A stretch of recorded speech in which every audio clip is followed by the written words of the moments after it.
The Empire of Brymore spanned from coast to coast of the Dragonside continent, conquered and reigned over by the Wizard King Zerindast the Great.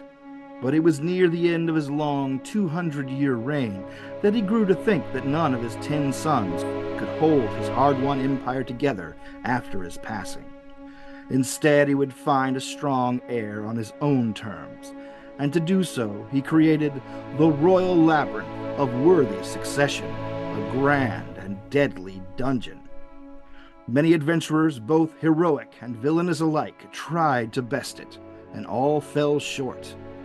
Now, it has been 500 years since its completion, and the throne of Brymore remains empty, but the Mad King's challenge remains. Let the one who exits this fell keep with the scepter of royal might be declared true and rightful ruler of Brymore and all its vassal kingdoms. Still, no one has been able to conquer it, yet. Jeff. Dungeon Crawler Carl. Oh, cool. Mahogany. Meh. What? Meh. Oh. Princess Donut. Hurt. Ferrets. I also like meth. Oh. There's actually, what's it? Anyway, Frakes. God damn it, Donut. Yeah. What was the creatures that were on meth in the first book of Dungeon Crawler Carlos? Bad llamas were meth dealers, and they sold the meth to the goblins. Oh, they wouldn't sell the meth to the goblins. That's right. There was a meth war with the goblins. Yeah. Great book. Excellent book. 7th installment is awesome. Why, were the goblins, was their money not good? Is this about racism? I never read the books. You should. Jeff, are you a reader or a listener? Listener. Yeah, the audiobooks are so good. Oh, they are really good. Who's a reader? Jeff Hayes. Jeff Hayes, and they got Sound Booth Burlesque? A sound booth theater. Sound Booth Theater. So they score it and they do sound effects and shit too? Yeah. They have that option for a full cast. But the audiobook is mostly just one dude reading. Well, and his range is incredible. With the first couple books, he does most of it, but then it spans outward as the books go further along.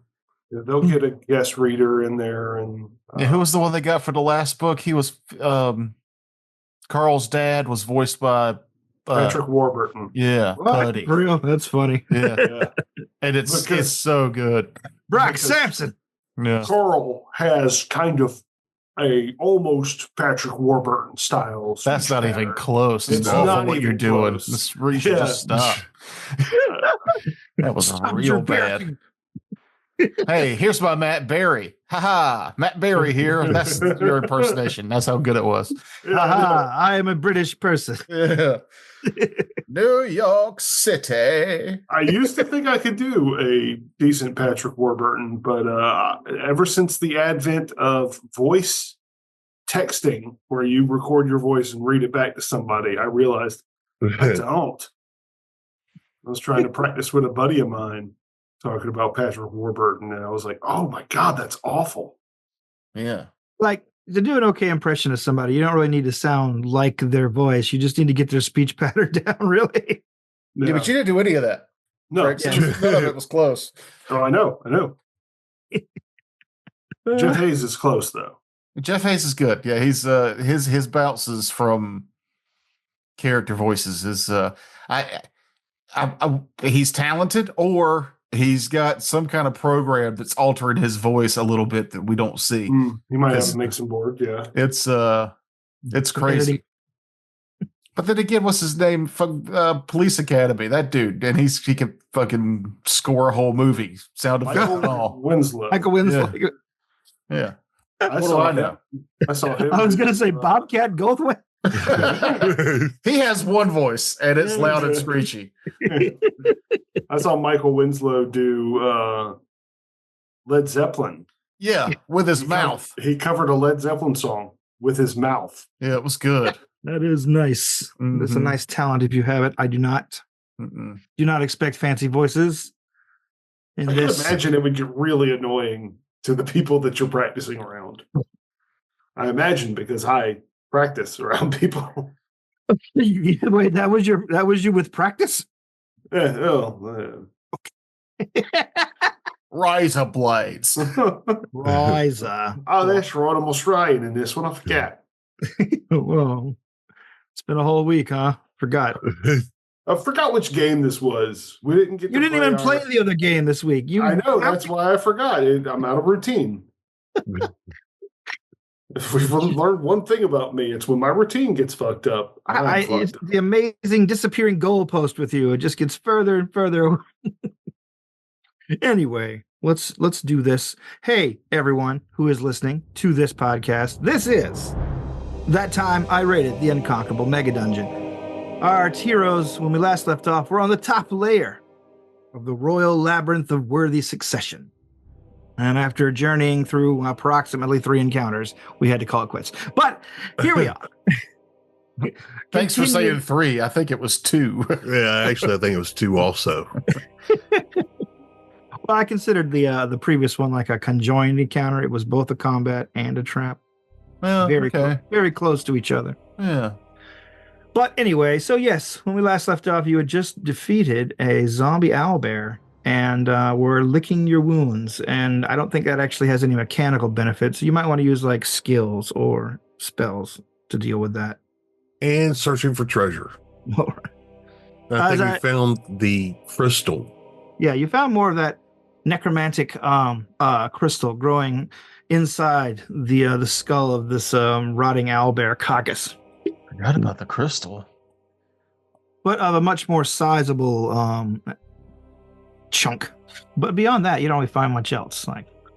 So, who's injured? Is anyone injured still, or did you guys fix that up during apparently, Wargrim's last spell healed me up to full.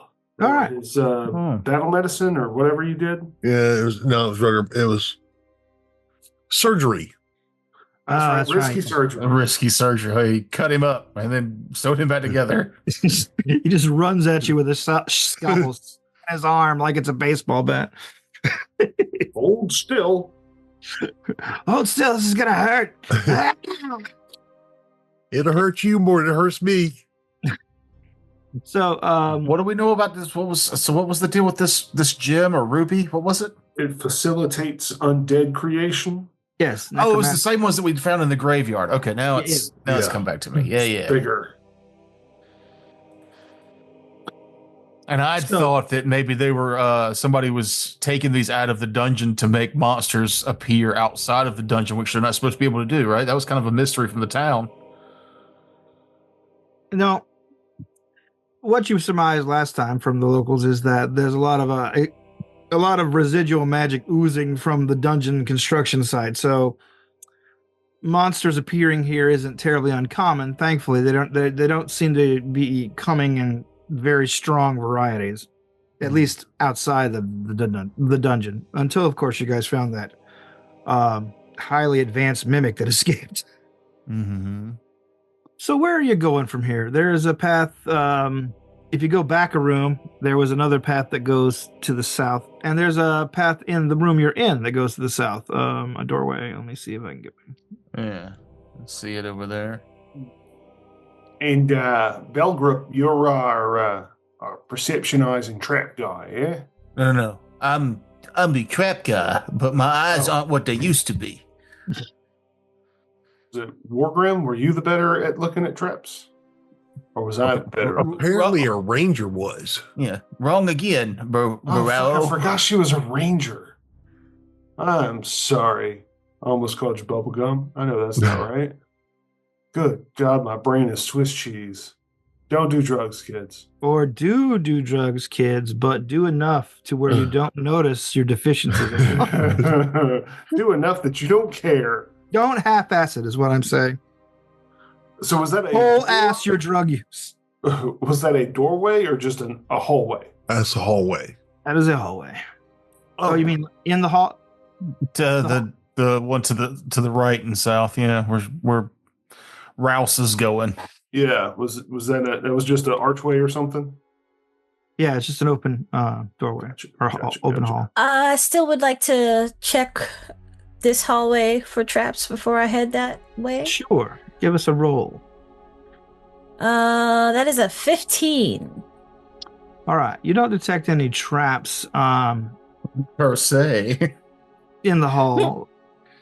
Like, you don't see any obvious trip lines or things like that, but you do smell an odd smell. Difficult to identify. I'm gonna keep detect magic up and running. Kind of like the smell is, in addition to the reek of the rotting owlbear behind you, you also smell like an additional kind of metallic kind of thing in your sinuses, like ozone. So before you guys go, hey, he's a dog. Does he smell it? Apparently, with the Shoonies, I have a special ability that I overlooked this whole time called Blunt Snout. Where normally you think I would have like scent or I could smell better. It says your small, blunt snout and labyrinthine sinus system make you resistant to phenomena that assail the nose. Which makes me think I've got one of those sinusy little dog noses where I can't smell shit. You're a pug. Snore like a motherfucker. I snore loud. I breathe weird. You're a sleep apnea species. But I get a bonus to saves against inhaled threats. That's pretty cool. Because you don't breathe good. I feel like if anybody's noticing around her, Rouse's little forked tongue kind of darts in and out of her mouth. Oh, what? And trying to get a taste, see if there's anything specific that she knows about this smell. I feel like it would be extra rude to fart around you. It's in my mouth. Directly. She's just gonna stare at you and Your creepy reptilian eye. I forgot you were. Wait, did we know you had a tongue and scales? I feel like you mentioned the scales a little bit if we looked closely. She's been careful to be completely covered around you all, because the scales are mainly everywhere except for her face. Okay. So you have abnormal reptilian eyes or normal person eyes? I'm pretty sure that Pathfinder they have those eyes. Those reptilian eyes. Okay. But I feel like she's been definitely like keeping the tongue to herself. Oh, okay. Trying to speak very clenched jawed. I didn't know if you were like a sunglasses indoors type kind of. No, she's an avoid eye contact kind of person. She's definitely an avoid eye contact kind of person, and every so often she will wear a veil, just because for the drama. Because I remember you mentioning when we first met that you did not look anybody in the eye. Why is Wargrim creating a huge circle? No, just darting. Very darting, looking around, looking very like, I don't know where I should be right now. But, that's my detect magic. Okay. But yeah, so if there's nothing else, then I guess we're just gonna head on down the hallway. All right. Let's push it. Is that a door? There's a door to your immediate right as you go down the hallway. Is there a way to attach like the circle to my icon? I have no idea. That's what I was trying just to do. I don't believe so. From Owlbear. Let's see. Is it locked? It's not a sophisticated VTT, but at least it's something you can run on every computer. Yeah.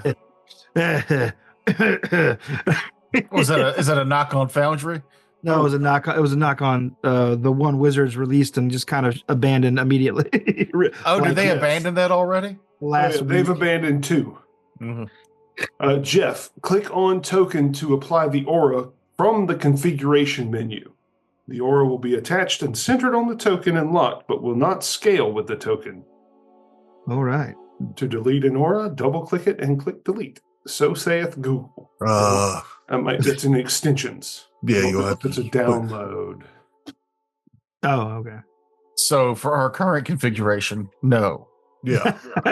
I haven't actually looked into like configurative, like download type extension. There's a lot of extensions. We've only done the one for dice and then immediately stopped using it. Oh, it's up here still. See? No, I mean, but I haven't clicked a dice button in Owlbear in weeks. Because Path Builder does the math for you. Yeah. Everybody appreciates somebody doing the math for you. Excellent. There is a copy install link, so that probably means you have to download it. Okay. Me? There's a door to the right. Yes. Yeah, I asked you already. Does it seem to be locked? Are you testing the doorknob? Or rather, latch. There is a sort of a handle that obviously goes First, up. I'm going to look and see. Does it seem to be trapped? It's a 19. No, the door does not seem to be trapped. It does appear to be locked, though. Okay. Ooh. So who does the locked doors? Hello. All right, let me get out of your way there. I think, yeah, my thievery's. Yeah, I've got thievery. I also have thievery, but I bet yours is probably better. Do you have lock-picking tools? I don't. Well, look who came prepared. Alrighty then. Hell yeah. That's a 22 to tumble those locks open. 22? Yes. You are able to handily pick the lock of this door, and when it does, the latch basically kind of just falls open, like it automatically unsnaps, and the door swings open just a crack as you remove your lockpicks. I will roll in. Barello will roll in.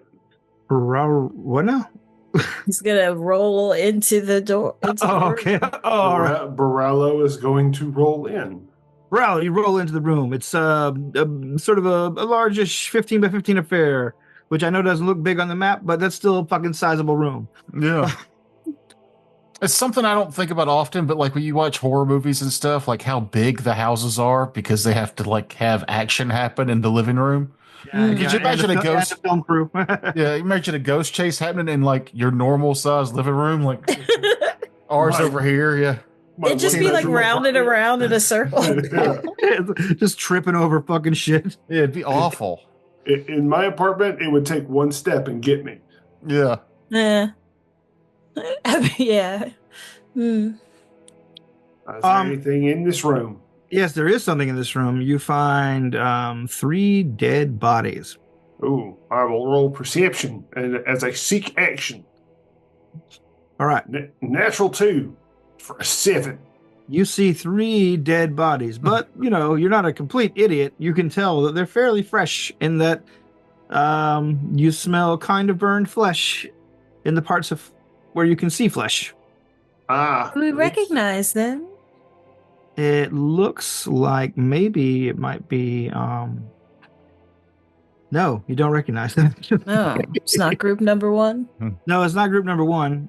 You know that they went to different floors. Oh yeah, okay. Be careful.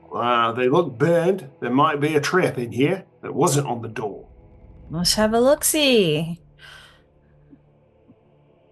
13. 13. You have a look at the corpses. They are all dressed differently. The only thing of note that you pick out is that despite them all having different facial hair and different outfits on, it all appears to be the same guy. Like 3 of the same person in different costumes and killed in different or with different amounts of explosive force. It's what was it? Was it mimics? It was mimics. It's the mimics again. Maybe. I'll go into the room and whoops, actually close my character down. I want to go into the room and I kept a vial of that mimic blood. I'd like to compare and see if it's if they're bleeding the same type of viscous fluid. All right. When you pull out the blood and look at the 3 corpses, you can see something odd immediately start to happen. The blood inside your vial starts to sort of like twitch and move around. These might still be alive, everybody. I'll step back out of the room. Bow at the ready. Only one way to find out, and I'll stomp the head of one. Yes, go ahead and attack him. Let's see what happens for science. You want me to roll an attack roll? No need to roll an attack roll. You attack one. You what are you attacking with? My foot. I am stomping the head. You stomp the head of one of the corpses. It explodes messily beneath your feet, staining your boots a horrifying red. My straw sandals. Oh, staining your sandals an even more horrifying red. Oh, you walk around in the snow in your sandals? Yeah, I'm a monk. I'm all aesthetic and shit. Not aesthetic. All right, so your horribly black and frostbitten toes are now a pleasant shade of red for what? I know. I circulate my chi. It keeps my body warm. Yeah. My chi channels are they're very close to the surface of my skin to keep me safe. Okay. So it looks like these were humans. Let's go through their pockets for loose change. Can I roll something to see what would cause the mimic blood to react that way? Go ahead. Yeah, give me Arcana. Hunger, maybe. Natural 3 for an 11. You have no idea. We're rolling really great today. Oh. Yeah. What's it's got in its pockets? You begin to check their pockets, and you find the same thing in every pocket. 50 gold pieces. No, right. It is Add not that to the 50 tally. It's not 50 gold pieces. I've already written it down. Sorry, I know. I'll write it. I don't have an eraser. I forgot mine in the. My backspace button is broken. You're getting real matte on this one. I know.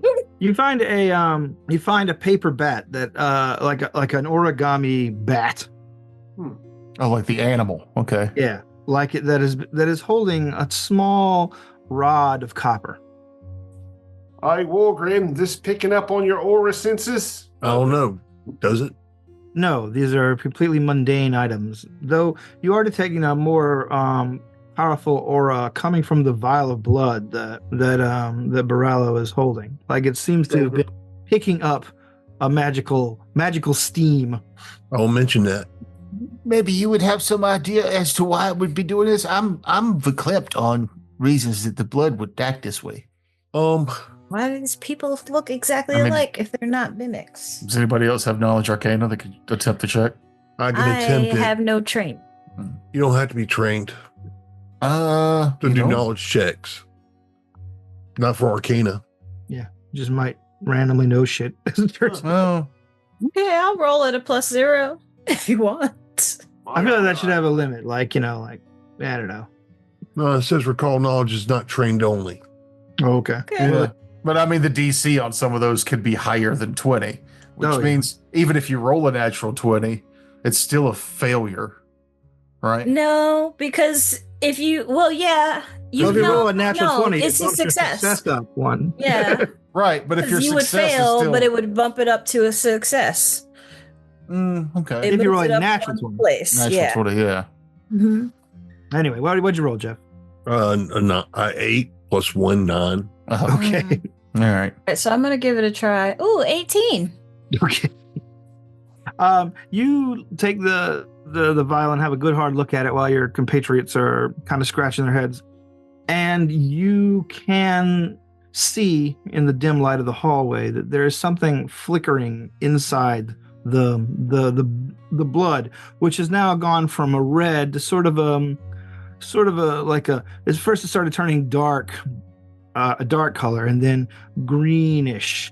And now you can see a little light flickering inside, and you realize that this mimic is still alive. And the thing you see inside seems to be a tiny spark in the shape of some kind of magical rune.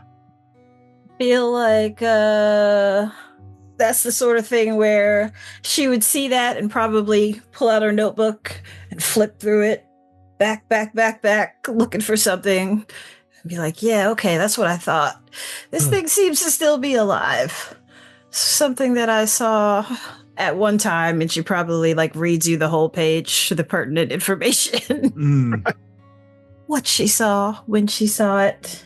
The only who thing was there, that, what we the only ate. thing you can really surmise is that the creature that had somehow escaped the dungeon and you guys killed on the surface is connected to the dungeon on a more fundamental level than you had possibly suspected. All that. Maybe I should wrap this jar in duct tape just to reinforce the fact that it doesn't escape. Sounds very sensible. That's not a bad idea. If it keeps getting stronger while we're down here, you might have a problem in your pocket. Yeah, I don't want that. Anybody will carry this for me? Sure. Oh, well, here you go.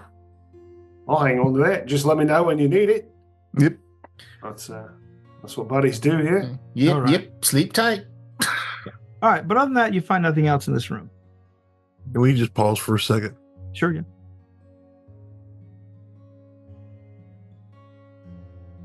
Who are we? We're back. We're back. Okay. Brief aside. All problems have been taken care of. Well, Well, not all problems. Immediate problems such as full With blunders, this technical game. difficulties, and not having a coffin nail. So we're ready to continue on. And Coffin nail is what really old people refer to as cigarettes. Okay. cigarettes are what really old people use to get their nicotine fix. I've only ever heard the term coffin nail in books written before 1980. So Yeah, okay. Yeah. I don't I mean, Constantine, he said it. why do you guys always accuse me of being old? I'm like, It's not that you are old, it's that your references and your like all that stuff is like you grew up reading books from the 1700s to about 100 years before your life. I grew up reading books from the 1950s. I won't lie about that. There's a lot of great Okay. sci-fi back then, and So there's nothing wrong with like reading books from the 1700s to now ish, but you also have to speak to people your own age. I am speaking to people my own age. I'm in my late 40s at this point. I'm not even a millennial. I'm a zennial. Like this here. You're a youngin. Wait, Jeff, how old are you? You're not that much older than me. You're like 5 years older than me. Whatever. maybe. wait, how old are you, Jeff? 54. I'm the baby. Okay, so you're 7 years older than me. I'm sorry. The baby. I just think it's funny because I'm 6 days younger than. Me. Whole 6 days younger than me makes her the baby of the group. You just love that Noob bowed out of the group. That's what this is. I mean, You're the young one again. It does generally help for concentration. What, Being not in the group. Yeah. I use booze to help me concentrate. On booze. yeah, I don't think much helps me concentrate, but besides like dividing my concentration. Well, and stealing my husband's Adderall, which I don't do, which is illegal. To me, Mahogany, that sounds like you have too much concentration and you need to dilute it a little bit so that you can put the appropriate amount of concentration on the task at hand. Yeah. Yeah. I mean, yes, that is 1000% it. Yes. I'm confused already. Anyway. It's like it's not the ADHD, it's the ADD. It's the one where you just can't stop laser focusing on whatever the fuck your lasers are focusing on, and therefore you don't do anything that you're supposed to be doing because you're just doing that one thing. I feel like you're criticizing how much I play Fallout 76. But No, like that's what It's I'm saying. not about you, Terrence. Everything's about me. Everything is not about you. It's that's impossible. it's about No. me. At least 50% of it is about me. God. So I you're don't like want- 157% now. I want all our listeners to know that we're not like, what do you call that word? Narcissists. We're Yes, we are. Just our parents are. No, I'm kidding. Yeah. I've been This is told our I time. was, Time. I've This is been told our- I was a self-loathing narcissist before. That's just called being The worst. This is called being a millennial. Yeah, that was a real hard breakup. With yourself? No, this was back when I still dated. Oh, okay. Before I realized that I don't need to look for the one. I found the one, and it's me. Okay, Ruby. Anyway, so are we going to backtrack and continue the other way, or are we just going to keep going down this hallway and see what we find? There's clearly someone else has been here, because here's the corpses. Well, I mean, I feel like there's a mystery in this room that you're like, there's 3 bodies that look exactly the same in the face, but their hairs and clothes are different. Oh, I did not. They all had the same stuff in their pockets. Yeah. I didn't catch that detail. I caught the same stuff in the pockets. I didn't catch the same face. Probably because I stomped one of their faces off. Yeah, well, 2 of the remaining faces look exactly the same. Yeah, it's like the blandest looking guy you can think of with different kinds of facial hair and hair color. And that's why the one that I stomped on exploded. It actually seriously just straight up exploded. I thought you were being hyperbolic. I was not being hyperbolic. It crumbled into red goo whenever you stomped it. Are we going to do the same to the other 2 and just move on with our lives, or are we going to explore this ad nauseum? Well, there was no magic in here. Is there any kind of check we could do about the origami with the copper rod? Sure, give me an arcana. I'll try again. and you can try as well. Rouse. Not Rouse. Is that your name? Which campaign is this? Shit. That is my name, yes. Okay. Rouse, if that is your real name. If that's your real name. 15 on the arcane. 16. 12. 12. Let me see. I'm not even rolling it. Boy. It'd be nice if the dice was in double digits before the math was applied, but apparently that's not happening for me tonight. Hold on. I want to double check something. I might be working off old knowledge here. Okay then. Like if you're more able to look it up quicker than I am. You talking about the DCs for stuff? Yeah, like DCs for identifying monsters. It's normally on the monster. Like it'll be it'll be on their stat block. And certain skills, the DC might be lower or higher depending on how pertinent it is. Oh gosh, I don't see it. I'm using Archive of Nethys, so I don't really see that sort of thing. So I'm sorry. It's all right. Let me just look up the zombie shambler for no reason whatsoever. Yeah, so the top of the zombie shambler, like at the very top, before it gets into the stat block, it says the recall knowledge for undead. For that would be DC 13. Thank you. Yeah, I see. Unspecific lures that are close to it might be DC 11. Where if you're like, I know zombie shamblers lore, it would be like DC 8. I had scrolled down too far, ignoring the top. Yeah. So there you go. You have a 16, you say, Rouse? Suddenly, things come together for you. Seeing the little origami bats with the copper rods and the smell of ozone in the air makes you realize that these things were killed by a spark bat, a kind of elemental beast that is that hails from the plane of air and has a powerful aura of electricity and lightning about them. Share that information. All right. And it gives you a hint about what's in and about the area. Yeah. Very aware, looking around. But it wouldn't explain why these dudes look the same. Maybe they were just triplets or something.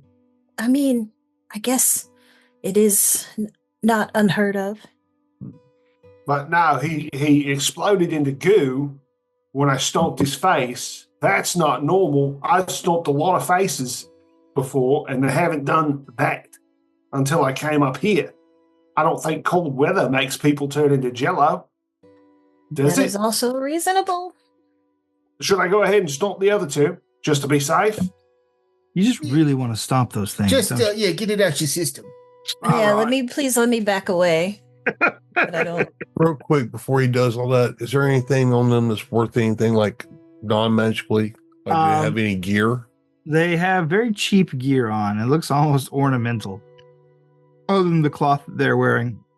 One of them is dressed like a stereotypical wizard, including battered hat with stars on it. That was the one that he stomped initially. It is covered in, of course, red goo. Always hit the wizard first.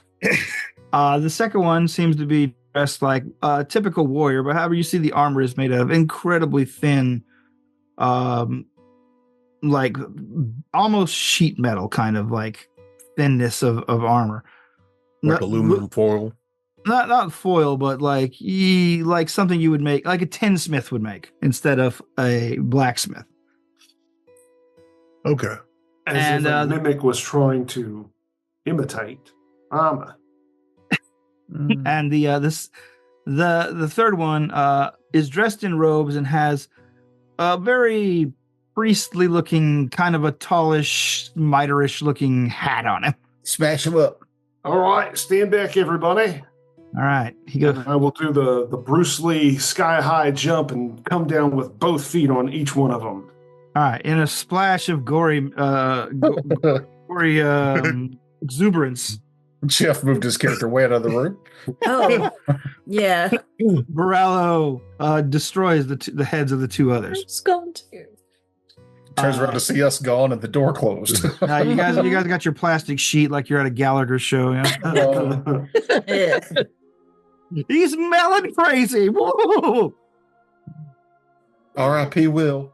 Call it the Smash-O-Matic. He did love the Gallagher. I don't Will loved the Gallagher. He's the only person I've ever met who was a fan of Gallagher specifically. I thought Gallagher's jokes worked when I was about 11 because they were like things. They were things your math teacher would tell you. You know. But you know, after that, it's like, this is a very joke book. He's a complex man with simple taste. Yep. But yeah, Guns, anime, and Gallagher. But which Gallagher did he like? Gallagher 1, Gallagher 2? Who knows? It's a mystery, and we'll never be able to ask him. Who can tell them apart? I could not. He could, and he preferred one of them. Oh yeah. It was whichever one did the this word should rhyme with this word, but it doesn't because English is dumb. All right, so do they both explode? So these were all mimics. Perhaps these were the prototype mimics before they sent him out of the dungeon, or they were like shells that it cast off because it was weighing it down. I don't know. I don't care. Let's move on. All right. North or south? North or south? South, you pushy bastard. Okay. Well, now Just want to get more than one route done. All right. We're doing the route. Who's going first? I am. Okay. While Belgrip passionately describes to Morello the difference between the journey and the destination. But don't journeys usually require movement? I'll move right behind her so I can actually detect magic. Yeah, thanks. And also look over her shoulder to the perception. And now you're leaving me behind, son of a bitch. 25 perception, looking for traps or anything weird. Oh no, I don't have to do that. The thing you look up with your 25 and you immediately see it hanging from the ceiling. 3 largish bats, just sort of hanging from the ceiling above, just sparking, giving off like arcs of electricity toward each other. Little flashes of light illuminate this pretty large chamber before you. Let me see if they've noticed you. I was gonna say, can that just be my initiative roll? If you want to go ahead and let me see if they notice you. And were you stealthy? If you can get a surprise at that. No, perception. No. Oh. All right. Perception is better than my stealth anyway. They do not seem to see you approach. Yeah. So I'll be like, raise the arm. Everybody stop. All right. The ceilings above you are 20 feet high. And I'll point at them. And as she points, you guys can see the room just occasionally lightly flashing. Like there's no ambient light in here other than that. And just so we're not, I guess, all stuck in this hallway. Because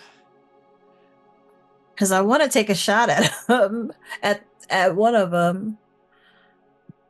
Take a shot and then move. Yeah. I want to do Well, that. if she takes that shot, then initiative might happen. Mm-hmm. No, that's fine. Yeah, I want to just like move. Stealth. Yeah, Yeah. I suppose. I'd like to move without being heard, but I don't want to have to roll a dice for it. Yeah. Yeah, I mean, I guess I will attempt to stealth around the corner. All right. So you're stealthing first, then firing? Yeah. And that was a 25 for stealth. Okay. You're good. And I'm going to come, what is it, like 15 feet I can move? What's your normal movement? It might only be 25 right now. Then you can move 10 feet with the stealth, Okay. I think. Word. Well, then, there's really not a good place to be within 10 feet. So I'm just gonna. You're not just 10 feet from them. They are 20 feet. Oh, they're up in the air too. Okay. So, like, can that diagonal be 5 feet or no? Yeah, it'll be your first diagonal, so it should still fall within 5 feet. Cool. Yeah. And then, so I'm right there, and I'm gonna take a shot at the one. Over I see here. It. Oh. Not shooting at the one closest to you. No. All right. Take your shot, Hamilton. I want to shoot at the one that everybody can see, so we can all like focus on that one first. I think. But is anybody else gonna do anything, or should I just go ahead and attack you? We're waiting for you because we once you pretty much put your hand up, we stopped. Then you went around the corner, and then we figured that when you shoot, that would be the signal for us to get going. Gotcha. Alrighty then. So that's a 22 to hit. 22 will hit. Go ahead and do your damage. Oh, duh. I just rolled. I just rolled again. That'll be 20 damage. 2 damage. 2 damage. Oh, you didn't okay. And I can only do that in initiative. Yeah. All right. Well, let's do an initiative. As the creature squeals to life from the pain, his other compatriots also doing the same. The whole room fills with sparking, arcing light, and we roll initiative. Rouse, what'd you get? I feel like I don't get to use that one anymore, so I'm just going to roll again. 21. 21. Belgrip. 14. Wargrim. 15. Borello. 6. And Bats. Yeah, Mahogany, you could have rolled stealth, but if your perception's better, just roll that. Yeah, that's what I did, but I mean, I just feel like I've done too many things since that 25 perception check to keep it as my initiative, you know? Like if we had... Sorry, Terrence. If it matters, it was an 11. It was a 6 on the die. My bad. Oh, okay. All right. Rouse, you're still first. Sweet. So the same one that I had before. I will now hunt prey. And I'm going to flurry at it. The first one is a 20. 20 will hit. And the second is a 22. A 22 also. Sweet. So we just saw you slip around the corner and 3 rapid fire arrows. It's for a total of 8 damage. And I'm going to fire one more at it. Damn. That's a 10, but on mine, like it was cracked on the 20. Okay. Anyway. All right. You fire these And arrows. so for my last action, I'm going to raise my shield. All right. Fire. Raise your shield. Correct.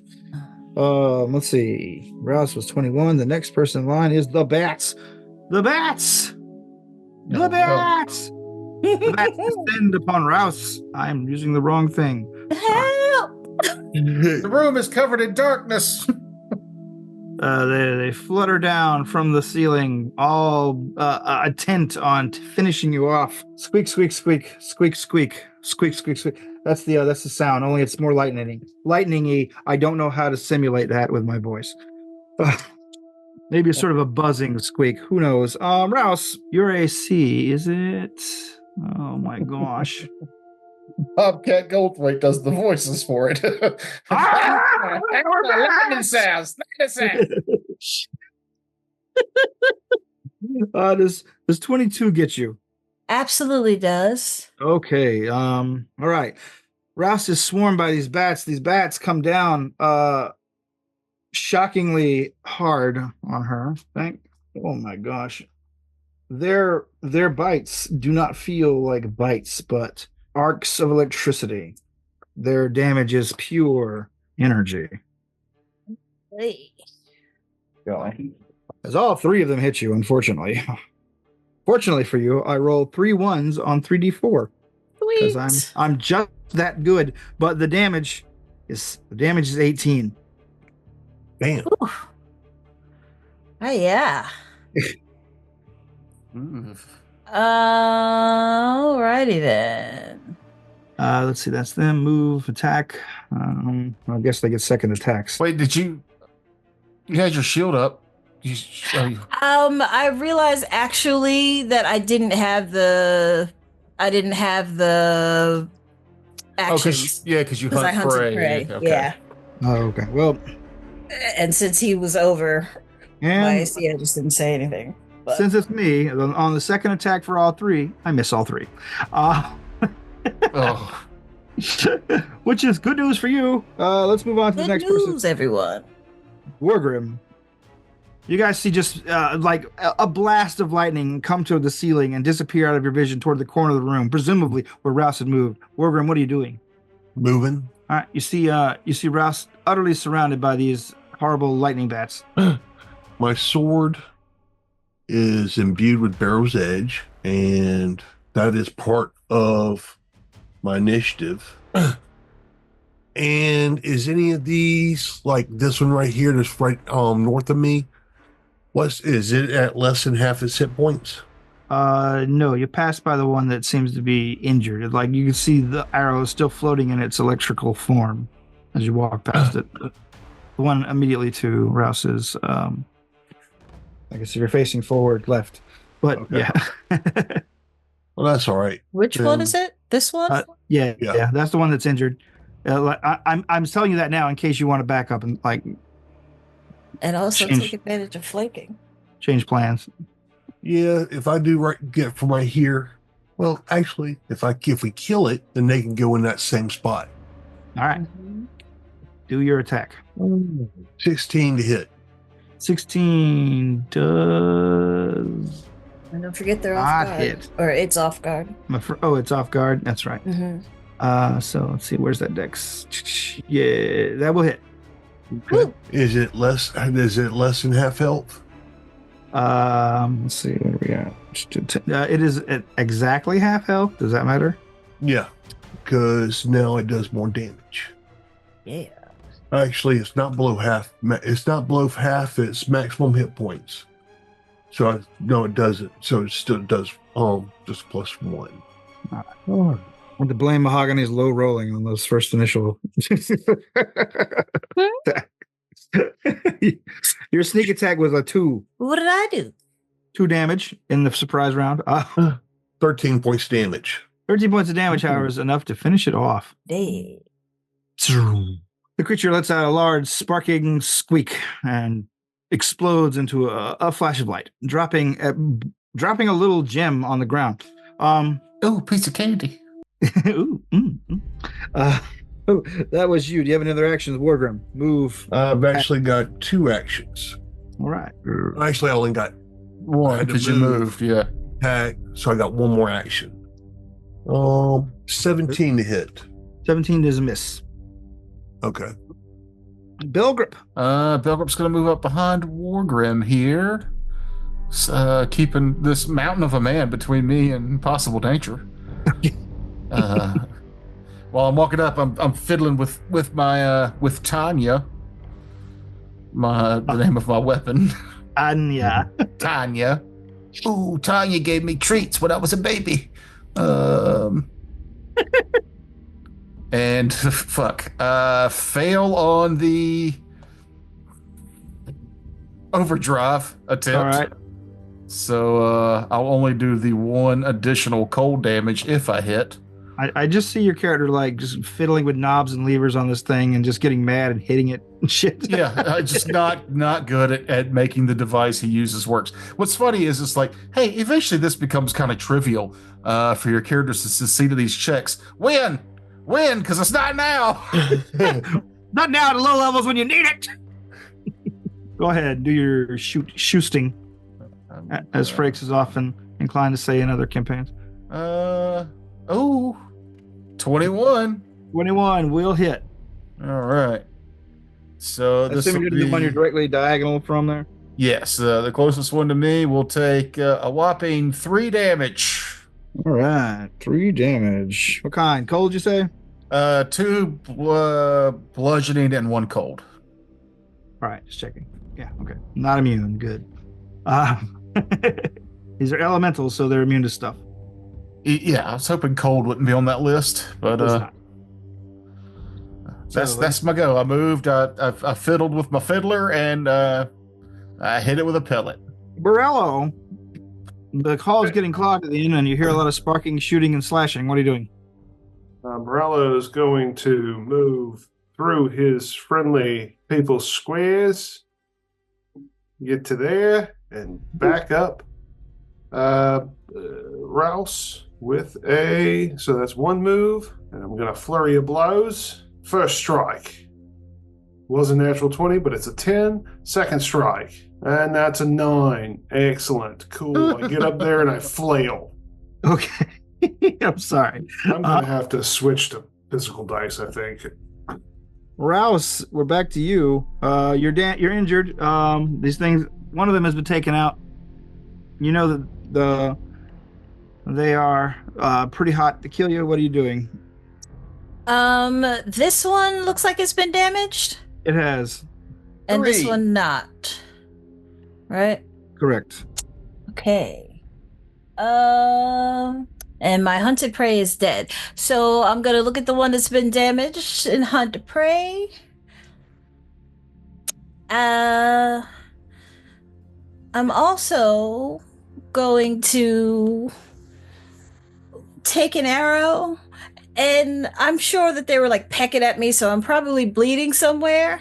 And I'm gonna take an arrow and dip it in the blood, and I'm gonna flurry at them. All right. 19 and 21. 19 will hit. Okay. 2 hits. So regular damage is 5. Okay. And then Of the injured one, right? yeah. And then if they're susceptible to it, an additional 4. Well, okay, wait. There's a saving throw. There's a fortitude save involved. I got 14. I have to see what it is. Okay. I think your class DC would be like Where is it at on this thing? it's right above your perception. Mine's 18, so yours is gonna be And mine is 18. Okay, yeah. So that's a fail. All right. And I believe on the failure, it's just stage 1 of the poison. If it does take poison, so it'll take 4 poison damage. It is immune to poison, unfortunately. Elementals. Okay. All right. Sorry to say it. That's okay. Any other I was- attacks? Nope. That's it. All right. That is 2 attacks and envenoming and a hunting of prey. But you can mark that down as something your character knows now. The elementals are immune to poison. Let's see. Yes. I will Add it to your book. I know that. Yep. Let's see. Whose turn is it after that? Oh, that's the bats go. Let's the bats go. One of the At bats. least I gave them another target. One of the bats turns its attentions to Barallo, while one remains focused on you. Rouse. So let's do Rouse first. It goes in. It goes all in on attacks. I don't think 17 gets you. No, you're looking for 19. It misses 3 times. No. I rolled 3 6s on 3D On 3 separate dice? on 3 different dice. Hey, gang, the devil is with us and against Terrence. 666, the number of my failure. Or in Chinese, cool, cool, cool. All right, Borello. Oh golly, Borello gets a mixed result in that the primary first attack misses, the second one criticals, and the third one critically fails. Cancels out the critical. I'm gonna call that a cancels out the critical and do 1 attack, 1 damage, one hit on you. All right, I'll take it. One normal hit. 1 normal hit on you. That's nice. Which does 9 damage. At least I can do some damage to you, Spriggs.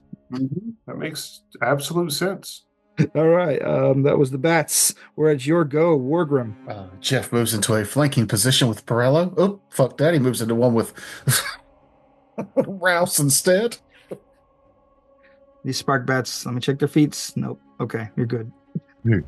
I'm hoping. What you doing? First attack. Okay. I mean, that misses. Is it directly through? Like, are they flying above her? They're just like, they might be like 5 feet in the air within sword reach or weapon reach. They're basically just, I'm saying in regards of being able to flank them. Like, is both Rouse and him being on the ground able to flank the creature? I would say yes, since they're both able to hit them. Okay. Like, they might be like, 10 feet in the air, but they're both within melee weapon reach. Yeah. All right.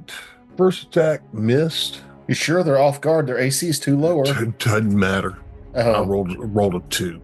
Oh. 2 more? I thought I subtracted the dex. My bad. No, it's just their AC goes down by 2. Oh, okay. I don't know why I can't remember that. Anyway, go ahead. It's so much easier. I never had a problem subtracting the dex, honestly. Rolled a 16 plus 2, 18.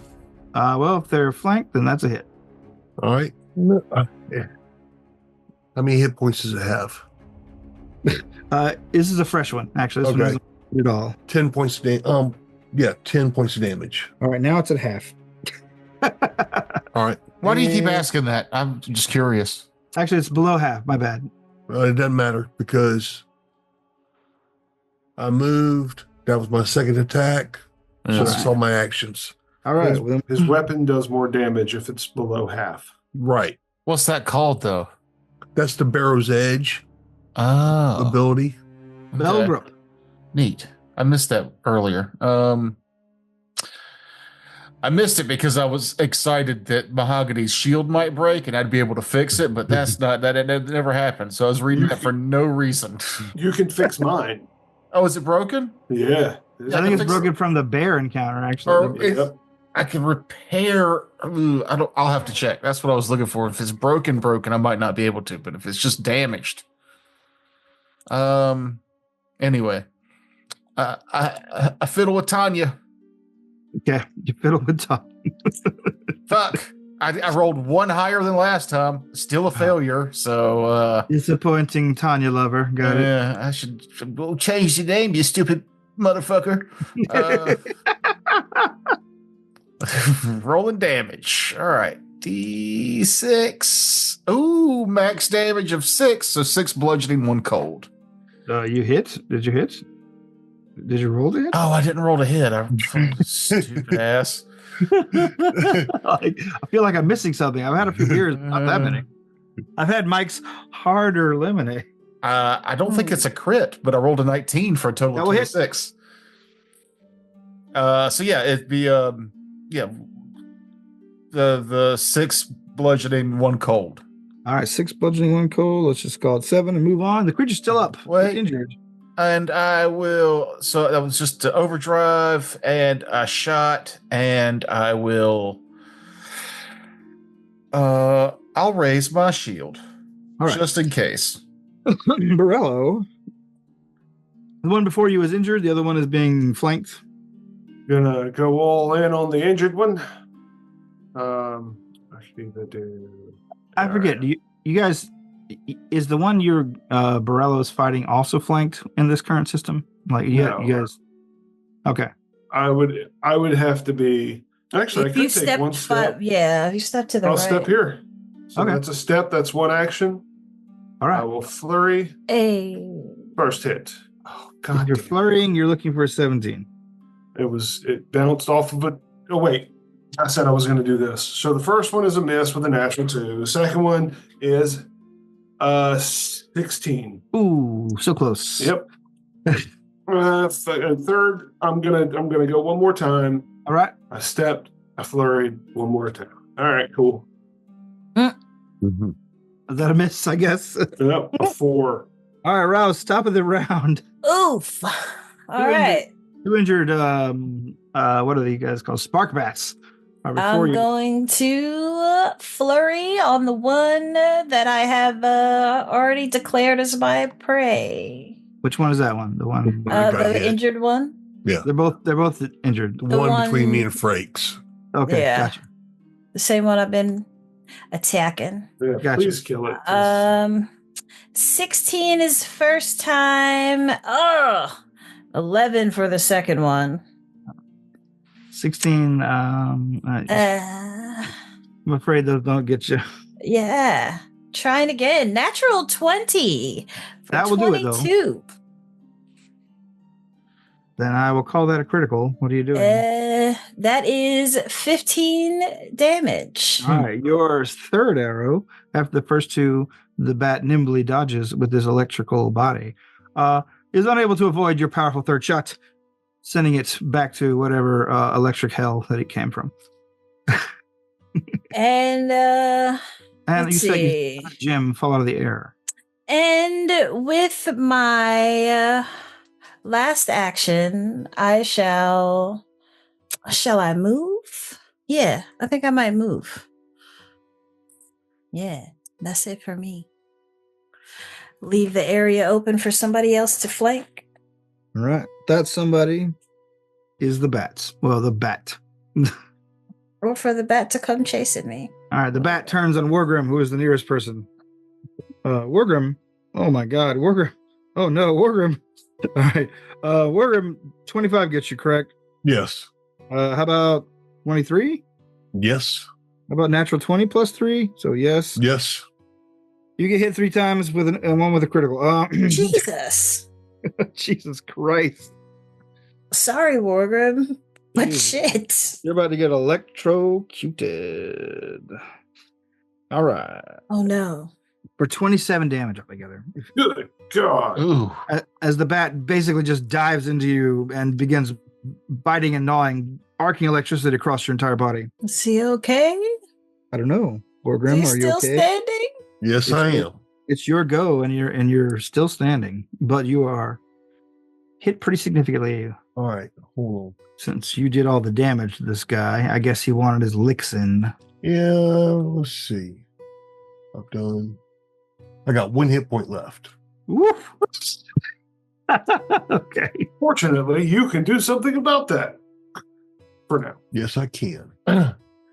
So, question. My last attack actually hit, correct? It did. You know how much damage I did? 10. All right. Then I am using one of my abilities, Drink of My Foes. If your last action was a successful strike with the barrel's edge, your blade glows as it absorbs your foe's vitality. You regain hit points equal to half the damage that was dealt. Okay. Fuck yeah. You gain 5. Okay. And now I'm going to attack again. All right. You're no longer in flanking, so it's going to be a higher to hit. Okay. Oh, let's see. Rolled a 12, a 19 to hit. That is exactly what you needed. Okay. Damage. Now, as he less than half? Yeah. Then he took 15 points of damage. 15, and that finishes him off. Okay. Your weapon slices through the spark bat, neutralizing. Actually, he only takes 12 points of damage. That's still enough. Because the barrel's edge, as soon as I did the ability, soul drink. Drink of my foes. Drink of my foes. That immediately deactivates the barrel's edge. All right. And then it takes a turn for me to bring it. I have to use an action to bring it back up again. Okay. You're playing that new class, right? The Exemplar. Ah, cool. No, it's an exemplar dedication. Oh, okay. You had to look that up. I was like, Barrow's Edge. It's neat. It's dark. Yeah, I like that it says the Barrow's Edge rattles more strongly when an enemy below its maximum hit points is within the weapon's reach to let you know a foe is verging closer to death. Oh, I didn't know that. You should let me know that. That's kind of the reason why I keep asking him, like, is it less than half hit points? Okay. Well, now that I know what you're asking, I will try to keep that in mind. Yeah, his icon literally rattles when people are dying around him.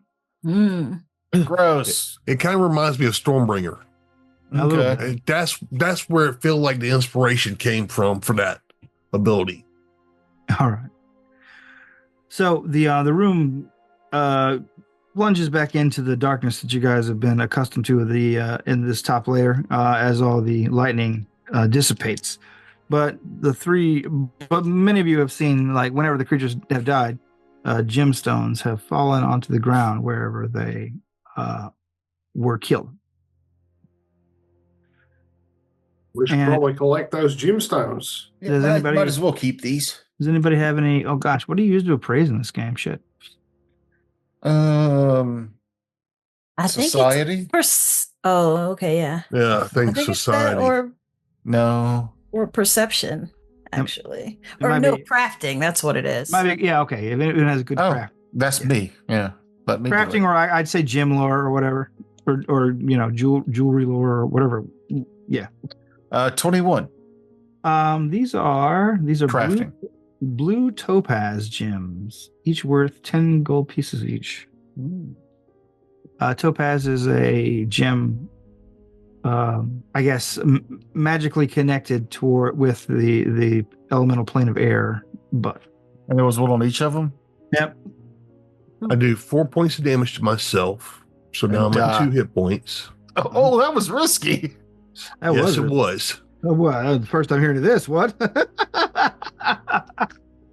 So I'm doing surgery on myself. And then I get 48 healing. All right. And while he's doing that, I'm doing the same thing on myself. And but less risky, I take it. Yeah.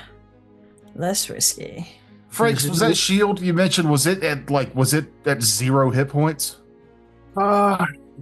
It was. I used it to block a critical hit, I think, and I didn't even realize that I could change the hit points, so I just dropped it down to 0 because I'm sure it took 6 damage. Yeah, because if it goes to 0, then it's destroyed. I can't repair it.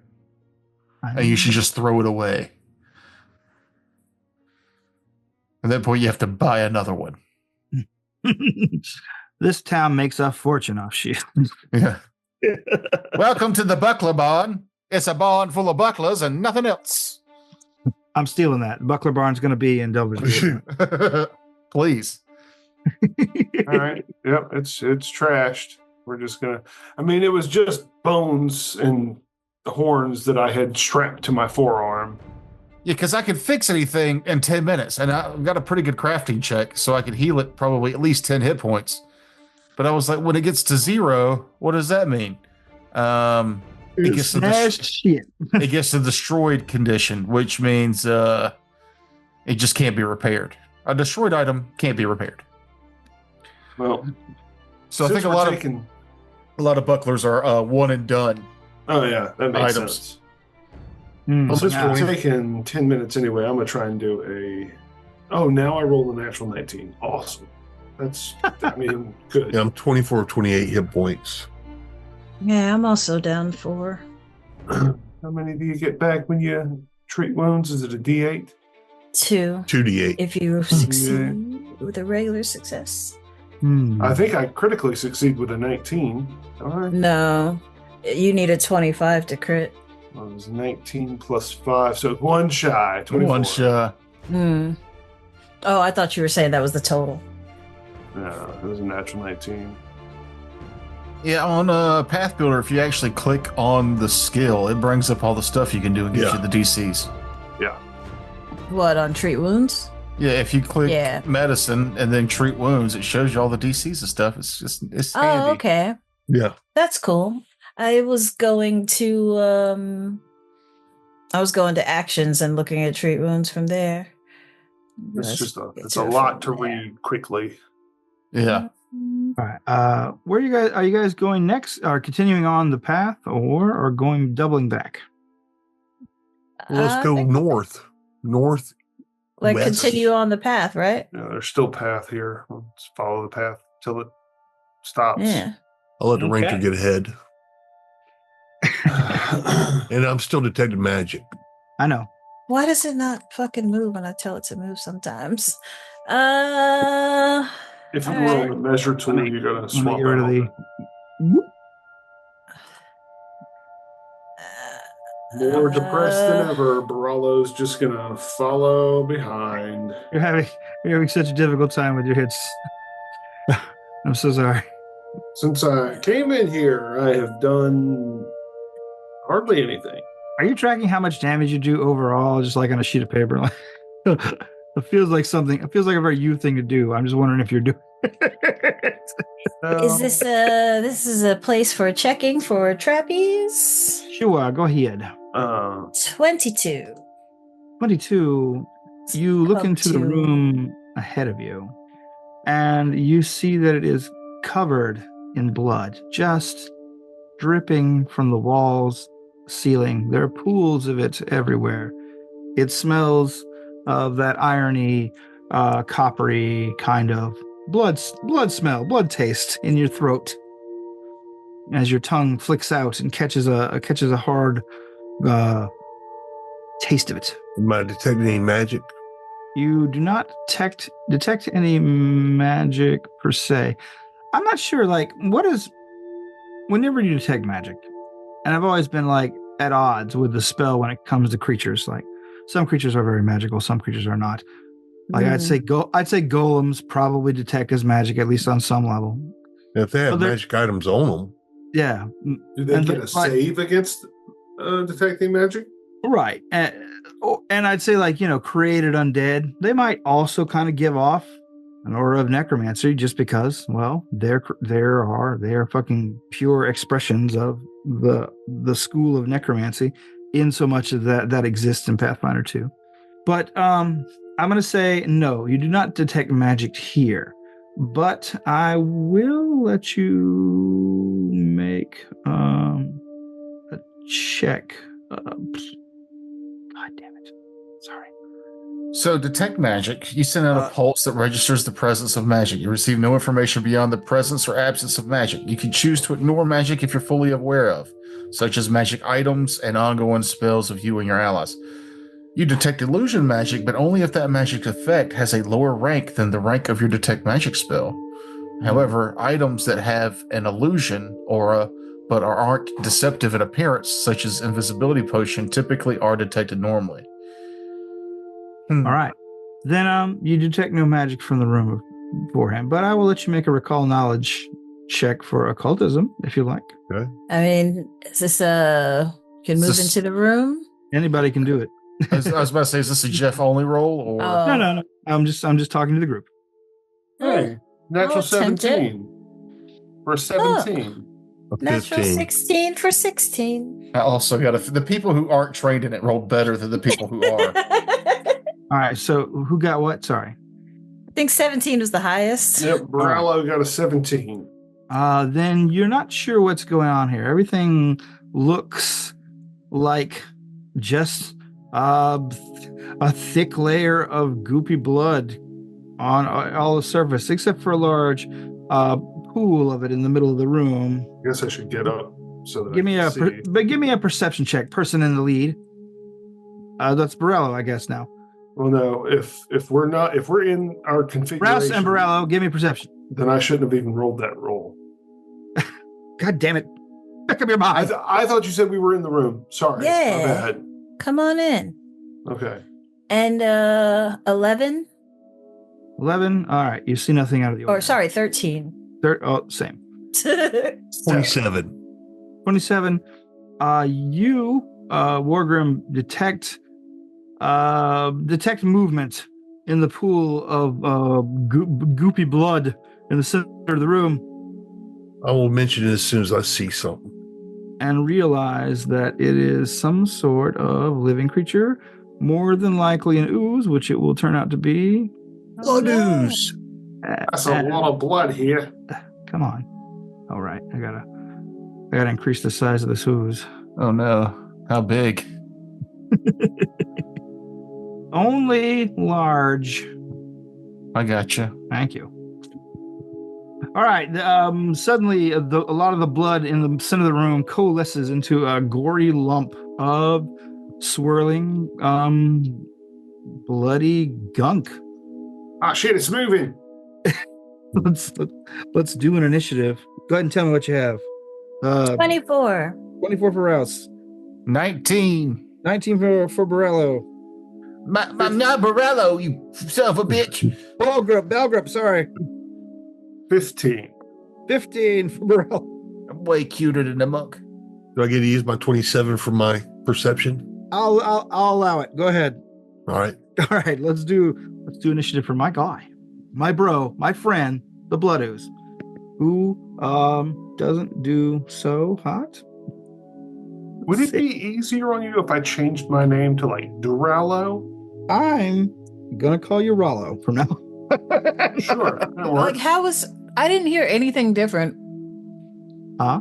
What did you say, Rex? Well, Do with a D. Oh, 'Cause okay. It's the B's that are confusing him, I think. Mm. Because I've got It's 3 two syllables. names. Yeah. You can't be friends with a Brett and a Brad without getting their names mixed up for months. Not off Mike's harder lemonade. Oh, I forgot he's drunk. do you not know me? How long have you known me? When have you known me to get a name right for like less than a month? Normally with guys, you get the name right a lot faster than with women. They're women. Who cares? Misogynist. Well, I'm not a misogynist. I'm just, hornier Misogynist. than the other. I just don't care about them as people. If you're not a sex object, what are you? Doesn't make me feel better about you being knowing guys' names better. Well, I can't remember your name at all. Fuck. You've seen his penis. Yeah, I have. But anyway, we're on the program. This blood thing pops up. It's aggressive looking because it's made of blood. What do you do? I'm assuming this requires a occultism check to figure out what oozes Sure. or arcana. This is an occultism. All right. I will use a check to see if I can get lucky. Nope. A 4 doesn't do shit. All right. And for your other 2 actions? I will take a swipe with my bastard sword. All right, moving Sword in. of execution. Sword of execution. Okay, good. Okay, I'm checking things. All right. Roll your attack. 24 to hit. 24 will hit. All right. Is this a slashing attack or a piercing attack? This is a slashing attack with 1 spiritual damage. All right, thank you. And that damage is 13 slashing, 1 spiritual. You slash into the weapon. You see that it instantly clots up as your weapon gouges it, but you do some damage to it, but just not as much as you thought. Let's see. What another action? Yeah, I'll take another swipe. Okay. You found it particularly easy to hit. Okay. Does let's see. It's Does a 12. The AC is 14 12. hit? The AC is 12. Okay, 14 hits. All right. I was like, man, wasn't the AC for an ooze in first edition like 5? This is pretty low as well, but Then that's 7 6 slashing, 1 spiritual. Let's see where we're at. All right, this one doesn't do quite as much as you see. Cool. Yeah, okay. That's all 3 actions. Okay. We're at 24, which is Rouse. Rouse. Oh, wait, no, I'm sorry. There you go. Okay, Rouse, what is your dexterity? Let's go with that. My dexterity? No, we tied. Never mind. You're first. I just looked at this thing's dexterity. You're first. Okay. In Foundry, the monster, if it's a tie, the monster wins. In 2E, if it's a tie, the monster wins. This kid's got a -4 dex. I feel like that's horseshit. You're first. Okay, but that's just Homebrewing the rules. If it even had a first. I'm fine with it. If it even had a positive dexterity, I would have let it go first. But I'm fine with it. I'm just letting you know. I'm not trying to take advantage. No, I get it. I gotta serve my suspension of disbelief. Sure. So, would a nature check tell me anything about this creature? I think oozes are just occultism. Yeah, it's occultism or unspecified or specific lore, unfortunately. What about warfare? Do I know anything? I'm afraid not. I've seen a lot of blood on the battlefield. Tell me what would happen if it Not a lot of it moved. Alrighty then. So, feeling like there's nothing more that I can know about this creature except for dangerous. I'm going to hunt prey and flurry at it. Alrighty. 16 and 22. Also a hit. Actually, a critical. Oh yeah, so a hit and a crit. Sweet. That's ought to whittle down its 400 hit points. So that is 22 total damage. All right. And then I am going to back up. Okay. Because I can still shoot from here. Back away. Yeah. All right, we're on to the oozes go. The ooze is now surrounded by people who did not do a significant amount of damage to it, except for, you. Wargrim. The nearest person did not do a lot of damage to it. So let's see. I'm gonna make the ooze get up close. Not next to Belgrup, the harmless puppy that's in the room. And let's see. I feel like I could have anticipated that and went there. But you didn't. Put your character back. I need everyone to make a DC 21 Fortitude save. Oh, thanks for telling me what number to lie about. I'm going on the honor system here, and it actually counts for you too, Rouse, because you're within 15 feet. Motherfucker, that's a use of my whatchamacallit. Rolling that sucker again. Alrighty. Hero point is the word you're looking for. Ooh. Are you ready for him? Yeah. Natural 19 for 26. 26 is fine. You're good. I'm using a hero point. Okay. And rolled again, and I rolled 18, so 26. All right. That's fine too. 15 fail. 15. Same. Well, 14, but still, I'm sure I failed. I rolled one less than I did. Oh, with the hero first voice? Time, yeah. That's why I said same first, because that's what I rolled first time. As the creature lets out an emanation of power, and you guys feel your flesh burst open and blood begin to fly across the room in a red haze towards the creature. As he siphons the blood out of your bodies. Oh, my hemoglobins. My plasma. My plasmas. So if my blood is poisonous, does that do anything to him? I don't know. Let me see. Immunity. Do I need a fortitude save? Is that really a factor? What is the blood? I mean, so my blood and saliva are both toxins, innate toxins that Listen as she pauses for the lies. So It says here that No, I'm going to automatically read the whole kills thing. any ooze. Through use of either saliva or blood, you use your innate toxins to apply a Vishkanya venom to your weapon or a piece of ammunition. To use your blood, you must be injured, or you can deal 1 slashing damage to yourself as part of the action. But basically, like, I'm just looking to see if there's anything that says it's an interesting question. What is the DC for your poison? it would be 18. All right. Okay. Well, then let me do his ability. Okay. All right. So Belgrup, you take 13 points of damage from this, and Rouse, you take 10 points of damage from this. So first, it gains some points back from the withdrawal. Let's see, 7. And then then I'll make a fortitude save versus the poison from your blood, since this creature is, a stupid ooze. And this is a very interesting way that you guys could fight it, and I'm all for it. What is the DC? 18 is the DC? 18, I rolled. Where's my fortitude save? Ooh, actually, I got a 22. Unfortunately, all right. Well, there you have. Is a success and still nothing with the poison? It doesn't say that, so I think, like, what are the just like the normal? Well, what does it say? Things.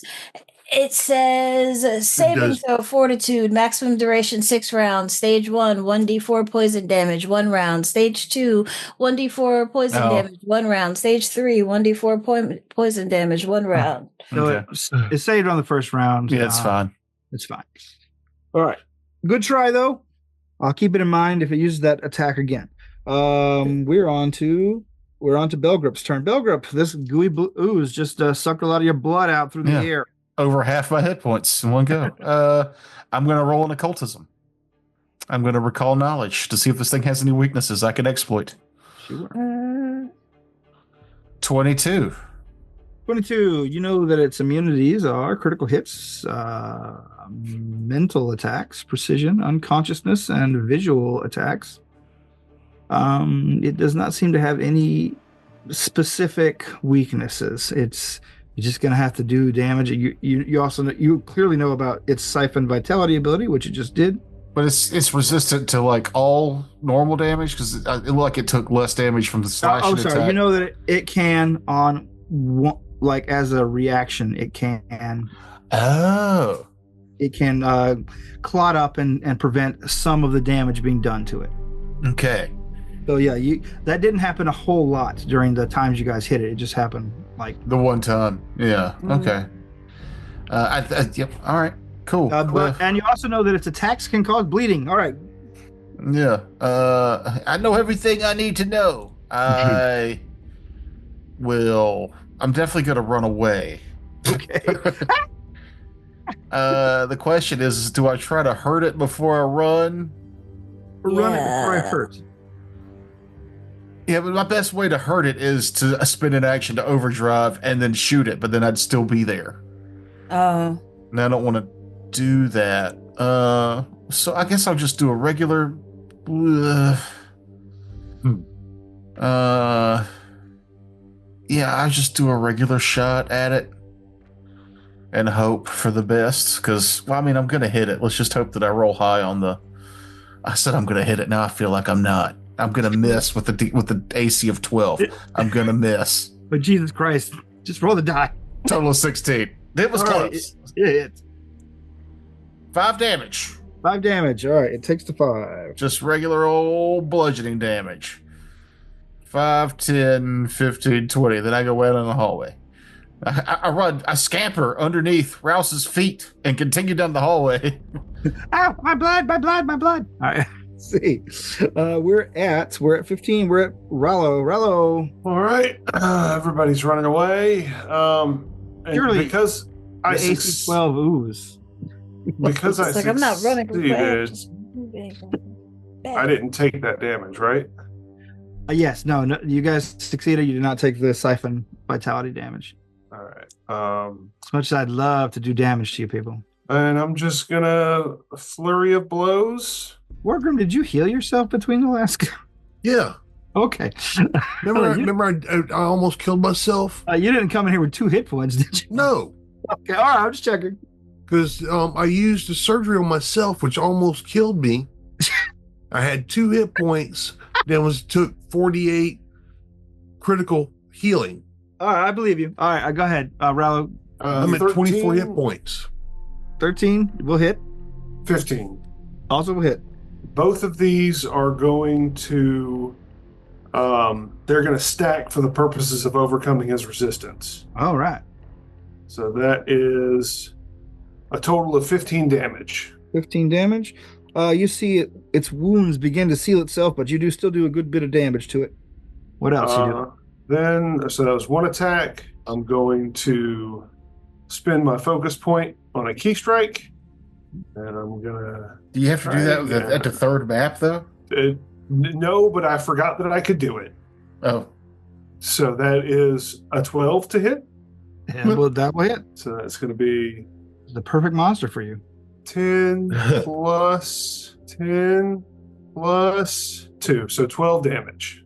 Right. That is magical. Wait, that's my key strike. It is a magical attack if that makes any difference. Oh, that would actually be a 13 because it gives me a +1 status bonus to my attacks with this strike. All right.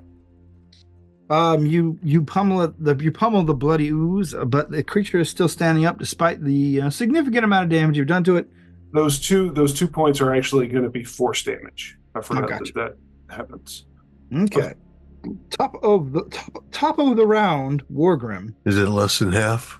It is. Let me double check. Yes, your blade begins to vibrate, letting you know that a creature is closer to death than life. All right, so 21 to hit. I will hit. That's not quite a crit, but okay. Then damage would be immune to crits anyway. It doesn't matter. Yeah, 9 plus 3, 12 points damage. 12 points plus 12. Instead of asking if it's below its hit points, ask if your icon rattles, because it just sounds creepier. I like that too, man. Is my sword shaking? Yes, it is. Yeah, I don't like that. You say rattling. Say it slow, Jeff. Say it slow for me. Toker's in a immersion bubble. And he needs to stay there. Is Terminus LX rattling in its sheath? Ooh, yeah, there it is. Yeah, you're right, too. Yeah. I like that a lot. Yeah. It's your go, Rouse. No, I got more attacks. Oh, I'm sorry. Do it. So that is barely maybe an attack. You said 12 hits. Yeah, 12 does hit. And damage would be 15 points damage. Plus 15. And then that is half. Is that? So we already know that's half. So that was my second attack. Then third, I will use the I will drain. Actually, you know what? I will try one more attack. Okay. Let's see what happens. That was 11 hit. Oh, all right. Then it is the oozes go. Golly, where are we at? It slides over slightly, attempting to get more people in its range, and it does. It's siphon again. Everybody make the save again, except for except for Bulgrim. Wait, isn't it my turn? Wait, Didn't I go before? Oh, you're right. You're goddamn right. You damn straight. I'm damn straight. Blah, Straight in here. Man, let me go Murder back. that thing. There you go. All right, so he's my hunted target. So I'm flurrying at him. 25, which is a crit, and 10, which completely fucking misses. Well, it's immune to crits, but go ahead and do your damage for your 25. Just regular damage. 1. 1 damage. 1 damage. That's all it took. And I'm going to take my last attack and miss by 1. Oh. And with my last action, because all I had to do was flurry and then shoot again. So now I'm also going to back up. Right. Now the thing does the thing. You're backing up pretty far. Okay, gotcha. Yep. All right, so this is just going to apply to Wargrim and Rallo. Give me a DC 21 fortitude save. 20. 12 plus 8, 21. 21. You make it, Wargrim. What'd you get, Rallo? 20. All right. It does 8 damage to you as your body hemorrhages blood and sucks it over there. It gains back half that. So he failed? He failed, yes. So you take 8, Matt. Yep, I got it. And let's see. So that was its go. We're on to you, Belgrup. Belgrup. Oh, were you expecting to be dead by now? Yep. Ooh, move, shoot, move. I mean, I can't see it from here. If I go up there to see it, Then you can see it. Then you shoot it, and then you move back. That's actually not a bad idea. Yeah, that's my plan anyway. I was thinking about healing myself first, but then I wouldn't be able to do that. I'm going to do that. Move, shoot, move. Got it. You're very wise in the ways of combat, Rouse. I move up. I don't have time to fiddle with Tanya, so I just shoot the bitch. All right. That's all her warfare lore. That's true. Yeah. I miss with an 11. All right. And you move back. Hey, Got it's it. worth a shot. Oops. We're at you, Rallo. Rallo. This is Just see him scampering around the corner. Bang! Scamper back. here. Blam. All right. Rallo's going to. Actually, Rallo does sound like much more of an Australian name than It does. Rallo. Rallo. I might just change the name. All right. So I'm going to flurry of blows. First attack, natural 5. Awesome. Second attack. I mean, what is if you're a plus fucking that's 7 right. to hit? That's right. That's a 13 to hit. That's a hit. And then the second attack is a 16 to hit. That is also a hit. All right. So You're so defeated. You're like, fuck, I missed. I missed this giant floating wall. It's like you and me just did it. What did the damage you do? I do a total of 15 damage. 15 damage. Flurry. All right. Describe your kill on this bloody glob. All right. So Borello gets some of his life force sucked away, and he gets kind of pissed off about that. So he just steps in, stomping and kicking and smacking. He's flailing. This is the first fucking hits that he's gotten on anything this whole goddamn dungeon. He's losing his composure. His discipline goes right out the window, and he just starts head smashing this blood pool until it goes in it. Okay. And he kind of snaps out of it and goes, sorry about that, Grim. WTF, man. I shook something loose in my brain, and now I realize I've been saying my name wrong for 5 episodes. It's actually just Rallo.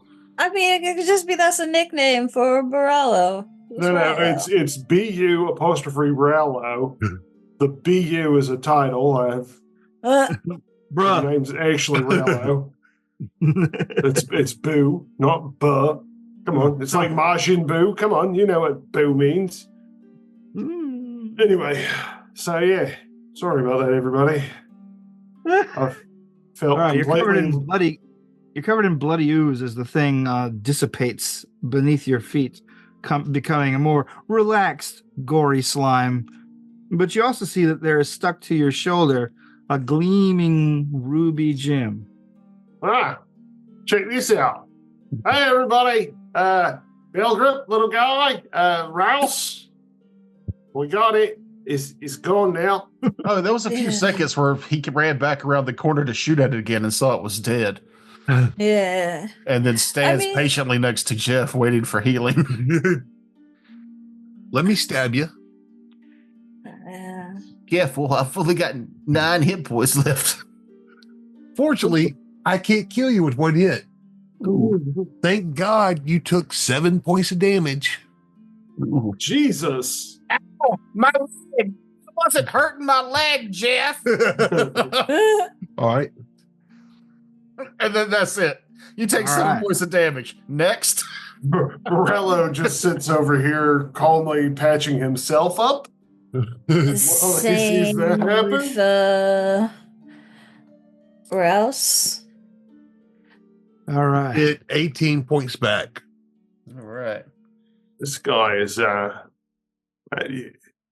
you have like a fetish for surgery, or is it like is that just the only way you know how to fix people? Just curious. I'm just picturing Jeff as like the Repo, the genetic opera outfit. Yes. It wasn't a fun ride, but I went from 9 hit points to 2 hit points to 20 hit points. So, you know. All right. How often can you do that risky surgery? Every time I do it. I mean, like, is there a when I do it, dummy down? Is it 10 minutes? Is it an hour? Is it? No, it's every time I can do the treat wounds. Treat wounds is normally the person's immune to it for like an hour afterwards. Yeah. But he takes feats to ignore that, I believe, right? Not yet.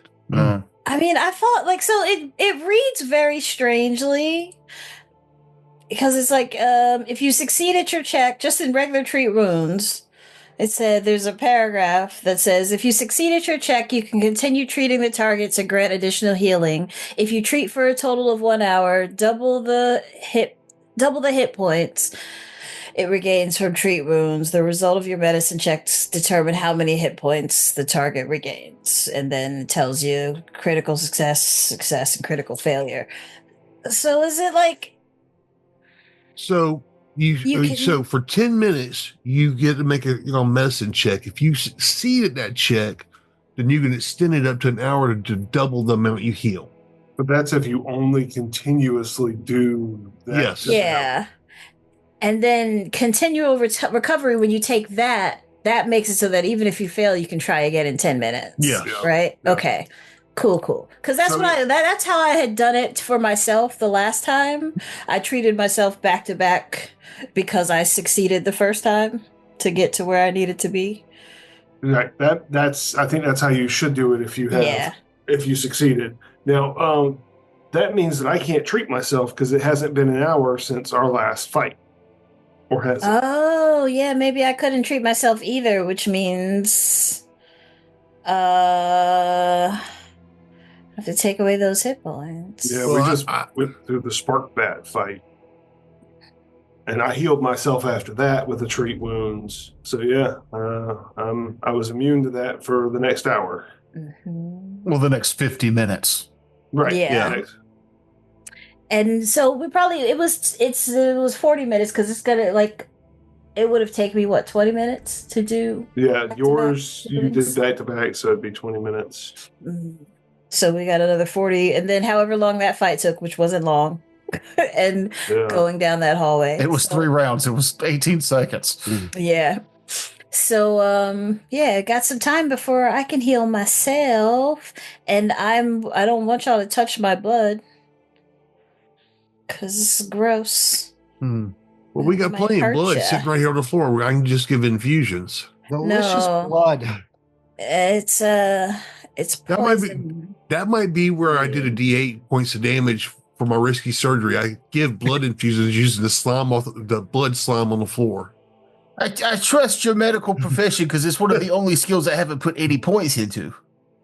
But I don't know if that's... Yeah. Wrong. So sanitary? I can drink a potion right now. Yeah, you can drink a potion. I'm not at 100%.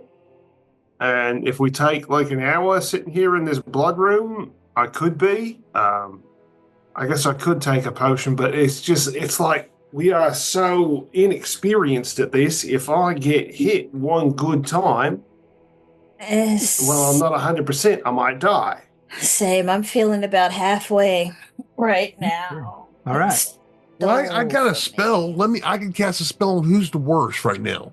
Oh, Rouse. Rouse is definitely the worst. If she's halfway, I'm only down a little bit. I only feel a bit peckish. You're damaged as well, aren't you, Pilgrim? Oh, I went on a roller coaster ride with Jeff. Yeah, because he wasn't immune to healing because he didn't. Sorry, I went to pee and get a beer. I'm back. I'm at 20 out of 22, so I'm fine. Yeah, pretty good. 16 to 30 over here. So let me do this. By blood ooze. I can. Let's see. I will. Just make sure to wear your. Oh no. All right, I'm gonna do an emanation, and I do 7 points of healing to everybody in the room. Hey. Oh, nice. That's better than the healing that I had mistakenly done for myself. Definitely take that. All right.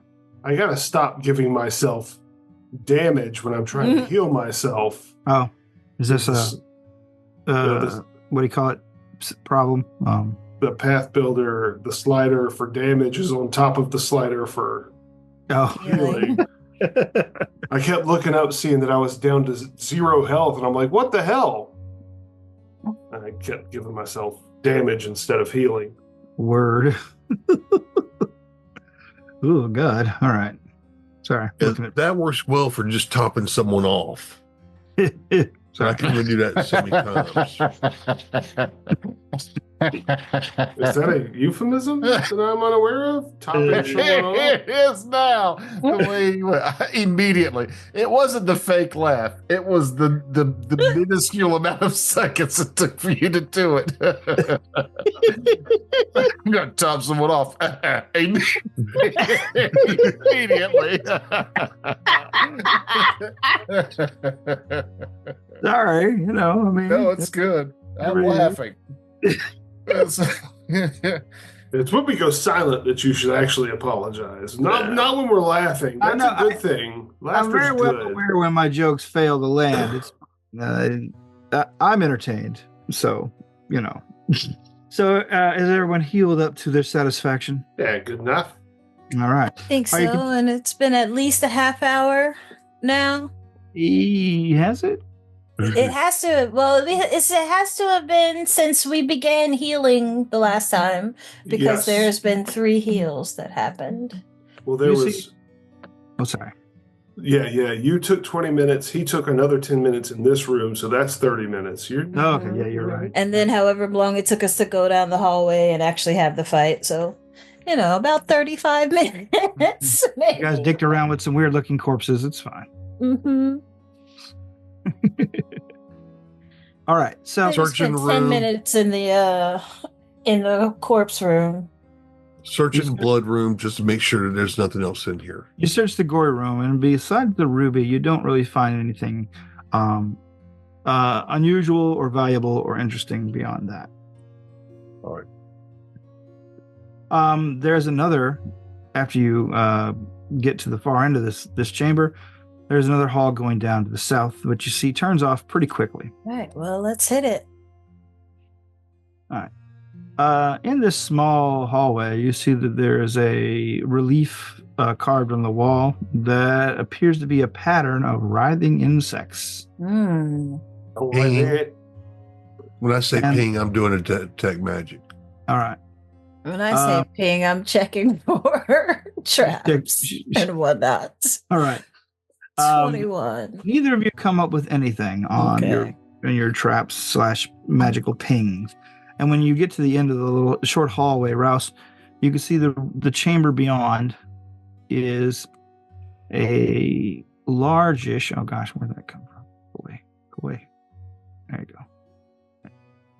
I keep having to multi-stack my fog. I know you guys can kind of tell the pattern of the dungeon from the fog itself. I probably should have gone with a few bigger layers, but it kind of overlaps and then badly kind of decides what to chop out. But It'd be awful too if you deleted the first fog of war and it was the one that covered the whole map. yeah, that would suck. So anyway, the chamber before you smells of rotting meat, and you can see that there are a number of skeletons and half-consumed corpses of animals and people here. It looks like just a terrible kind of just carnal house where they just throw carcasses here, and it's giving off sort of a rank steam. The whole room is kind of moist. The air is thick with rancid moisture. And amongst these clumps of corpses, you can see that things have bored massive holes into the piles. Oh. Are you going in before? Okay. Yeah, I mean, I'm creeping in. All right, give me a stealth. That's right. Rallo goes. Go ahead and go in front of me. 18. Get up there, Rallo. You move through the room as silently as you can, but your foot slips on some of the gory, rotting residue of meat, dislodging other parts as they tumble wetly to the ground. You hear a sort of a horrible clicking noise from either side of the room, and out of the piles and masses of corpses are golly. Oh geez. Oh golly. Two massive creatures come slithering, sliming, clacking up out of them. Two enormous centipedes. Oh boy. Okay, let me get a fig for these. Find a good one. Yeah, it looks buggy enough. Why does that burger look delicious? What burger? Jamal put out an album in 2023 called There's No Smash Burgers in Smash Countries. And the cover is just a half-eaten, very tasty looking smash burger. You're referencing things out loud, but none of the rest of us can see. That's too big. That's too big, Terrence. I'm sorry. I think we talked about this before we started this campaign. Well, here's the thing. This malarkey was not going to stand again. You come across two enormous giant centipedes that come crawling out of these gory piles. They take up a significant space on the map, but they are centipedes. They're long, sinewy, multi-legged monsters. This room is 20 by 25. There are literally 20 feet inside the room that are not covered by these creatures.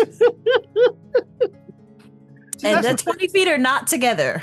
That's the thing about on one side and 10 feet. That is the thing about the only thing I found interesting or useful that they lost from 3.0 D&D was large, long creatures, which were 5 by 10 feet. Oh yeah. Which were way more useful, kind of Yeah, but you also made this dungeon, didn't you? I did. Yeah. Yeah. Okay. Just checking. So yes, I'm giving you guys a chance to react to them. What do you guys these two massive creatures come crawling out of their pile of gore and food? What are you doing? Back up. Shut up. Who here has the key that just teleports us out of the dungeon?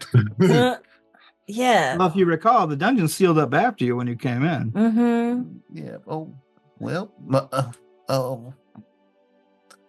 Well, he hadn't asked us to roll initiative yet, so these centipedes are obviously friendly. Let's try diplomacy. I'm just seeing what you can do before I ask. I'm gonna ask. I mean, back up the fuck up. But there's nowhere to back up to. So you can back through us. It's fine. Yeah, I mean, but I can't. I mean, I'd have to back all the way around through y'all. Yeah, but I'm doing it. Do that. I'm just well, I know move yet. I know they're big on the map. Okay, I get it. Mm-hmm. But that's just an indication of their reaches. They are still long, sinewy creatures, Yeah, but only 2 people can be in the room, and I don't need to be one of them. Yeah, but you're already in the room. Until we roll initiative. You keep moving your character when Pager shows up like it's just He asked me what I was going to do, and I said, get the fuck out. Right? Because if not, then I'll just like quick draw my weapon and attack. But if I can't leave. I'm not saying you can't. I'm saying there's it's not like this conversations would be happening in real time. Yeah, no, but this is nobody can see this. This is just me moving around. Just playing. Yeah, I can see it. It's distracting. We your can see it. eyes. We know your Close your shade. eyes. Like in the last room with the blood elemental moved, and you're like, oh, I could have moved actually here instead of where I did move. Like, yeah, but you didn't. Oh God, I got water on my fucking That's glass. not how chess works. Anyway, initiative, Rella, what'd you get? So, were you giving us a chance to do something or not? No, I was giving you a chance to do something if you like. Rallo got a 13 initiative, as you can indicate on Owlbear. I saw that. Where I'm Sense. rolling. Yeah, in your defense, Mahogany, his response to your question didn't was really very answer vague, I know. anything. No, that's why. Yeah. Yes, I was giving you an opportunity to readjust your movements before I'll just. Oh. before we started this. Well, if that's the case, then from now on, my character will be in the front until danger shows up, and then I'll just magically teleport to the safest location in the party. I got Yeah. a 7. 26. You got a I don't 7? believe that I can get all the way back there. You got a 7, Belgrip. Yeah. Walgrim, 18. Rouse, 26. 26, and Centipede 1. Centipede 2. Don't roll with a d6, please. Thank you. No. And their initiative and their perception. Okay. All right. Rouse, you're first.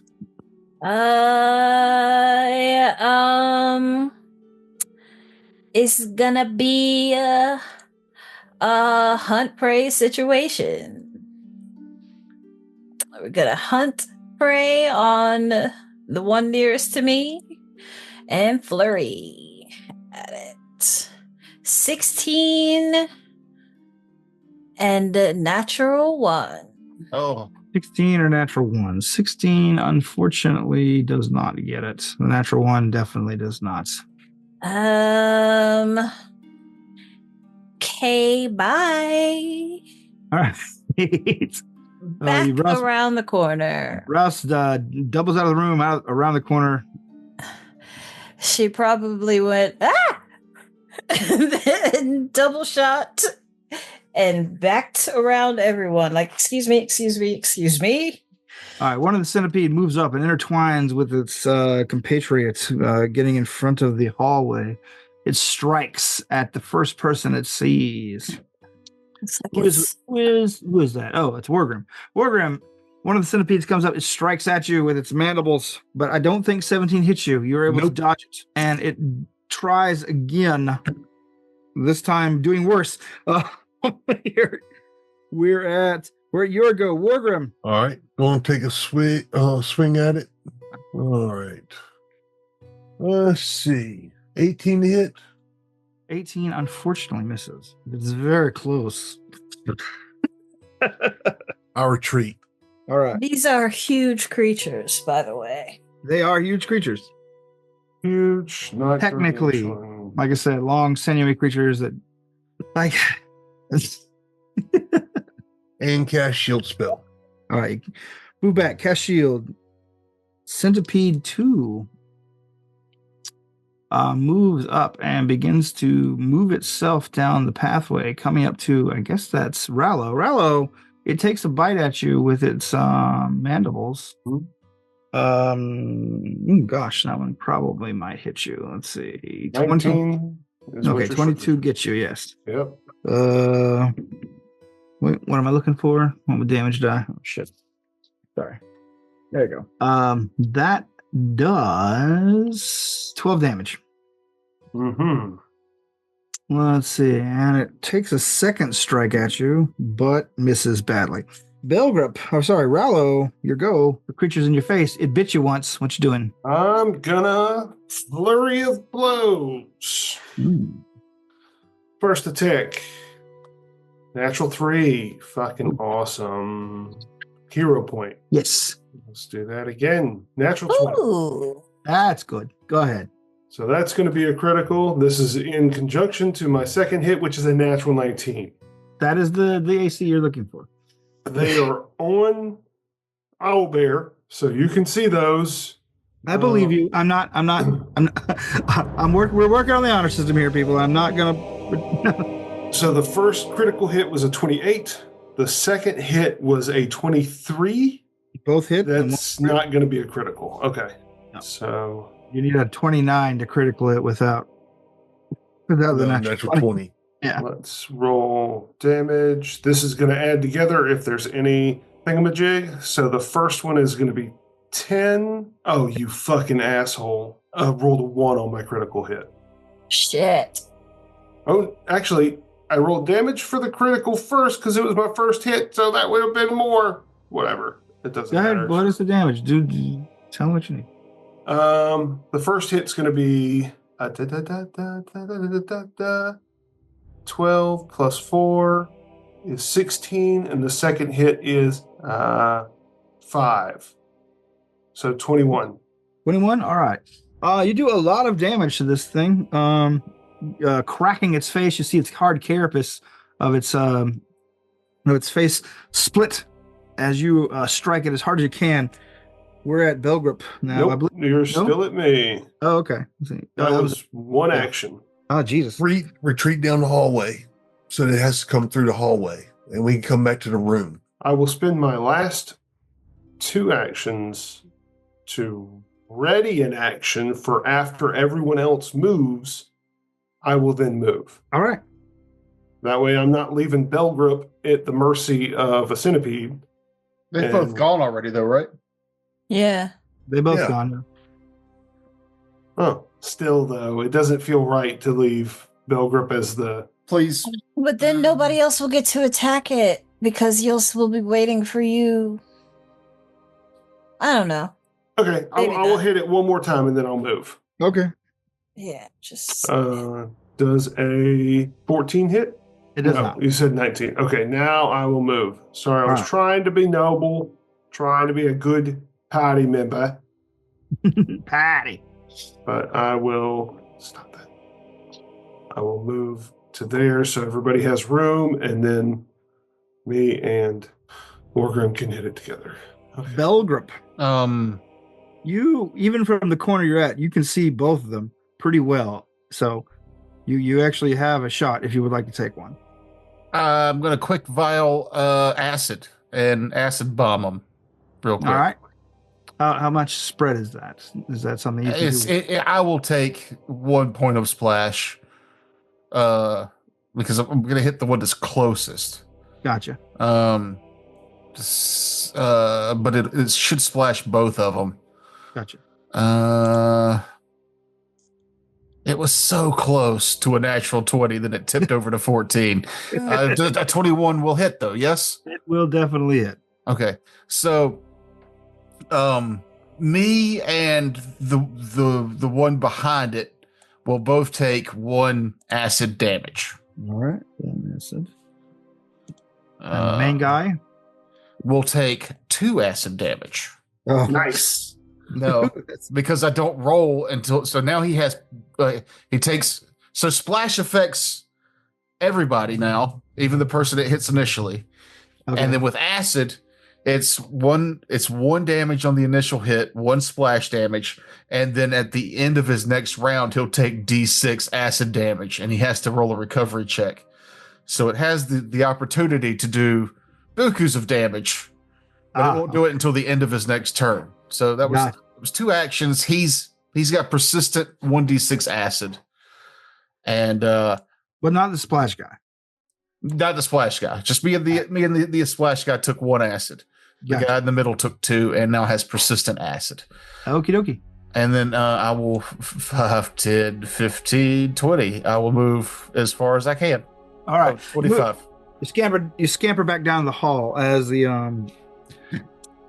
as you splash the creature with acid, attempting to brush off your own splashback.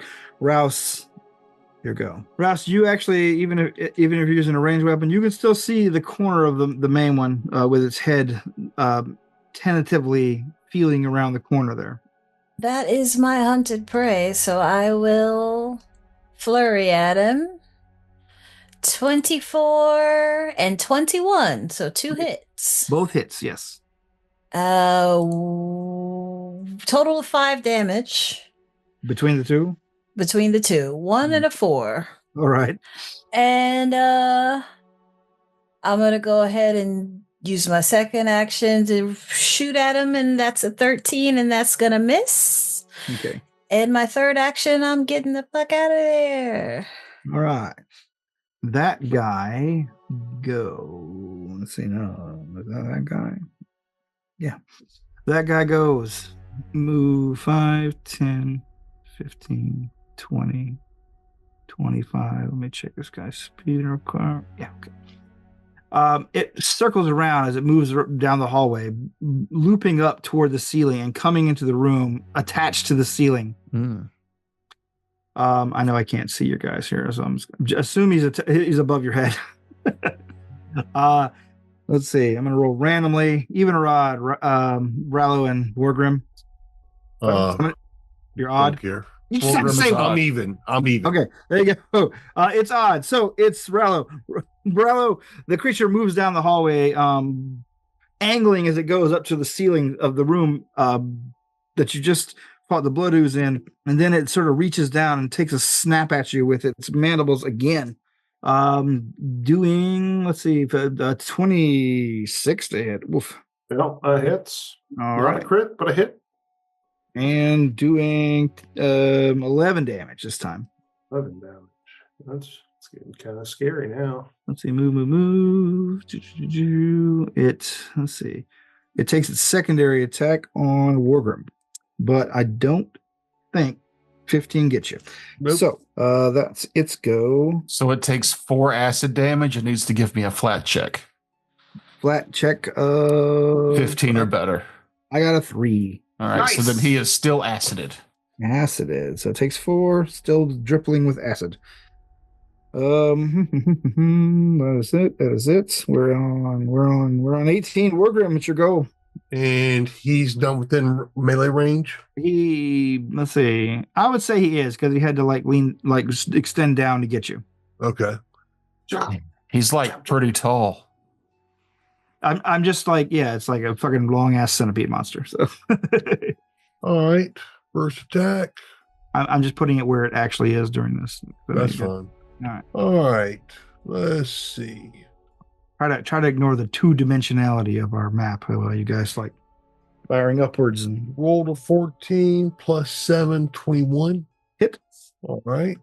I get enough 3 dimensions with Dragon's Dogma 2, so this is a nice adjustment for the brain to just have to focus on 2D.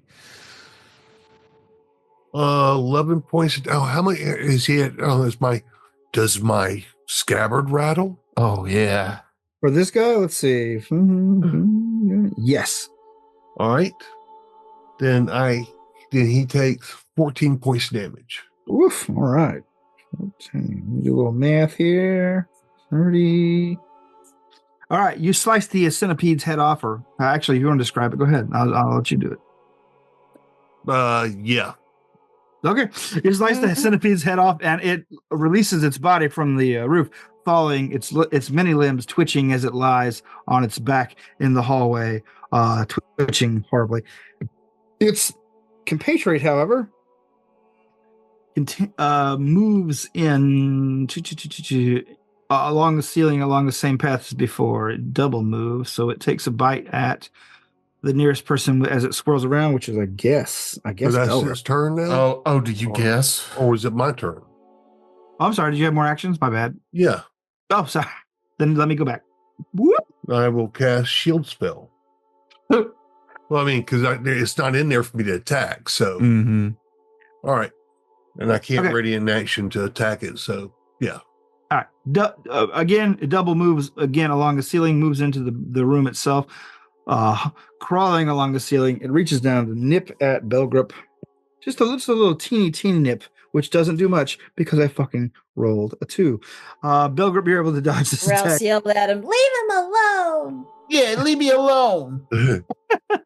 But that's the end of its turn. Pick on anybody bigger than me. Anybody at all. Rallo, your go. The creature is within like melee reach because its head has reached down to snap at Belgrip. But I still have to take a step to move.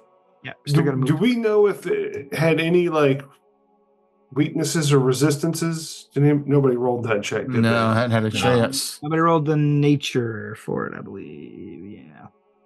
Or animal nature, yeah.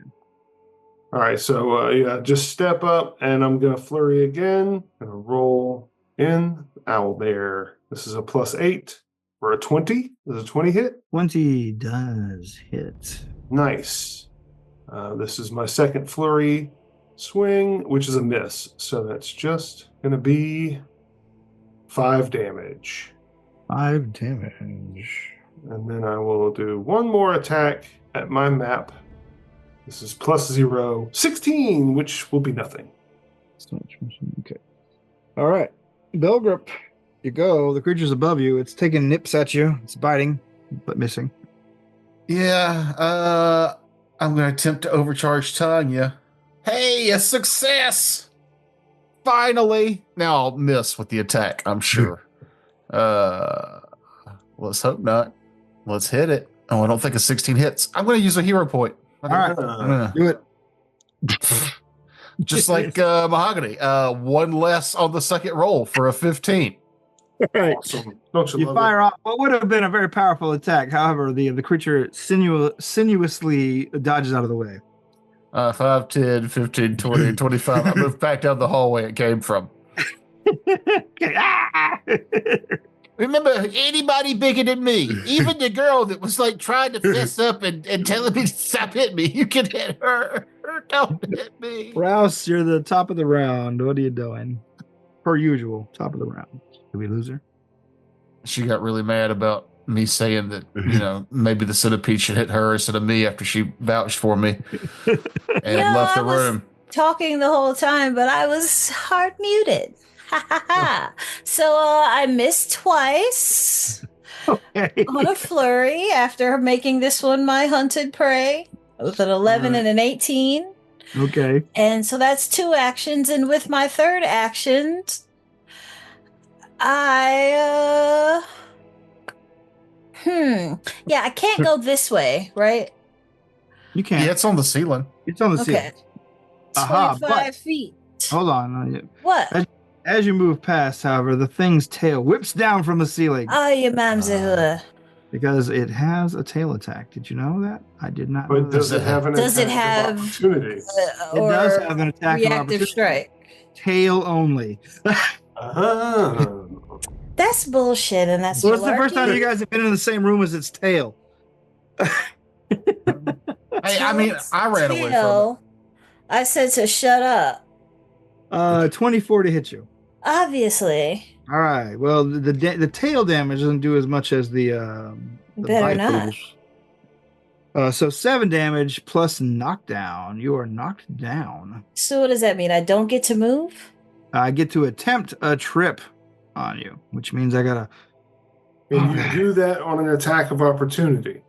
You try to knock a creature down. Attempt an athletics check against the target's reflex DC. Okay, what is your reflex DC? So I know. But an athletics check is an action. No, not with knockdown. It just happens. Sometimes they're built in. Okay.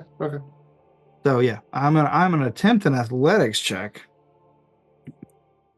I got a 22. What is your athletics DC? I don't know. Is it 10 plus your athletics skill? Oh, if that's it, then it's 15. All right, then you are knocked down before you're able to get too far. So let's put you right there. Are we all good? I forget what the damage was. It was 7, right? Yeah, it was 7. Okay. Because, you told me the damage and then you started asking me questions, and I didn't remember. Okay. We're at the centipede, who sees that you're knocked down and attempts to bite you several times. Fail, miss, natural 20 on the third. All right, so it slashes at you a number of times. You're able to roll out of the way twice before its bite lands. doing 6, 6, 5, 8. Ooh, doing 21 points of damage to you. Rouse is dying. All right. We are at you, Wargrim. Rouse is down. And so now I go directly before it goes. Did you go down on a crit? You already went directly before it goes, so.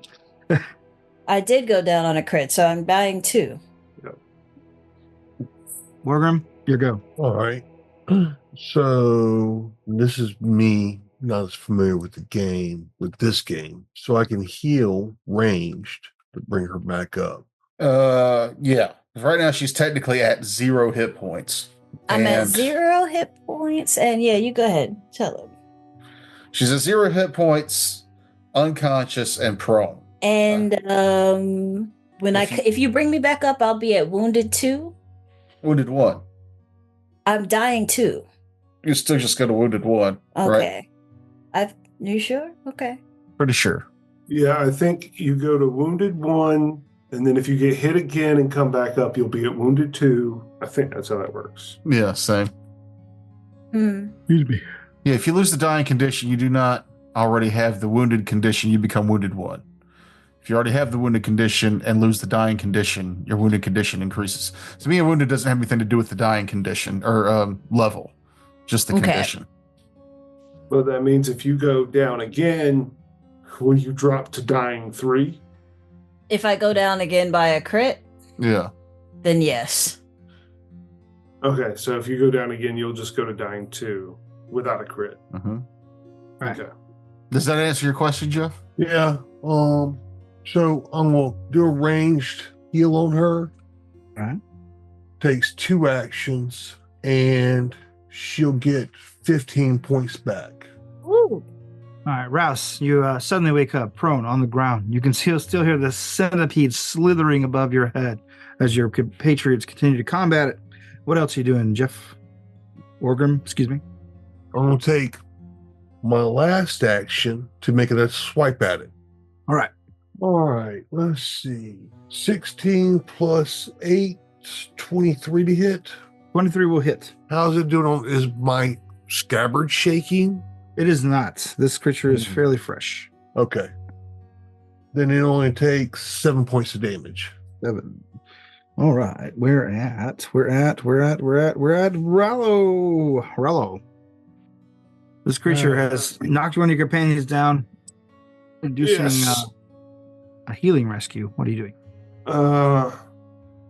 Rallo's going to spend 1 action to get into wolf stance.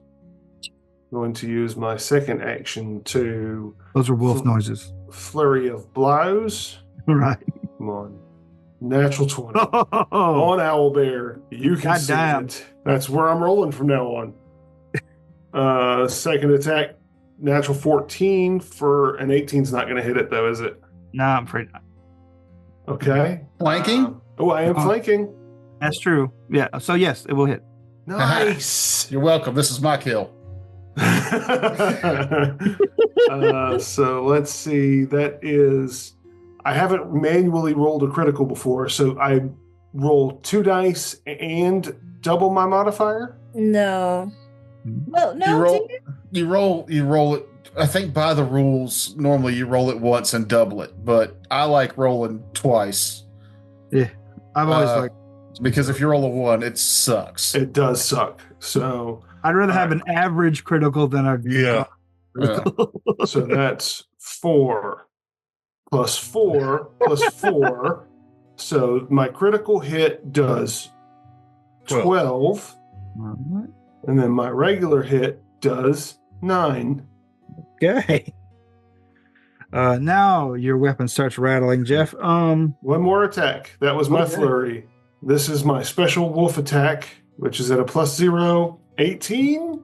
Flanking? Good. Yeah, well, if you're flanking, then yeah. Yeah. Okay. And then I will do my special wolf attack. 6 plus 4, 10 more damage. 10 more damage. Good lord. I'm doing something, guys. I'm super stoked. Congrats. See what happens when you stay up past 10 o'clock? You I know, I'm really fucking punchy now, but I'm stoked. The creature seems to be horribly injured by your massive flurry of attacks and kicks, but it is still awake. Belgrip, your go. Don't worry, everybody. I fucking got this. No hero points in the bank. Let's roll a crafting check. Success. Hey. Let's shoot this bitch.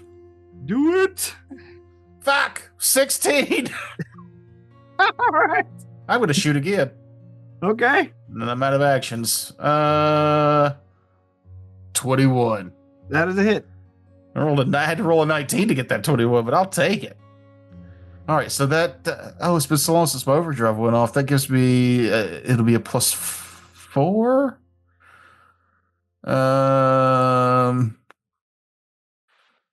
Strike deals with additional damage equal to your intelligence. Yep. So this will be a +4.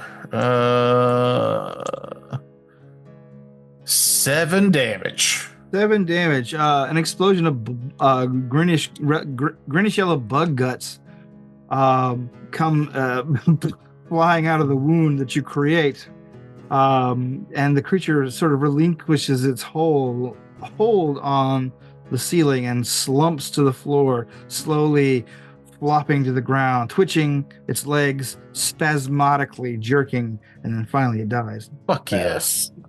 Nice. Is that your first killing blow?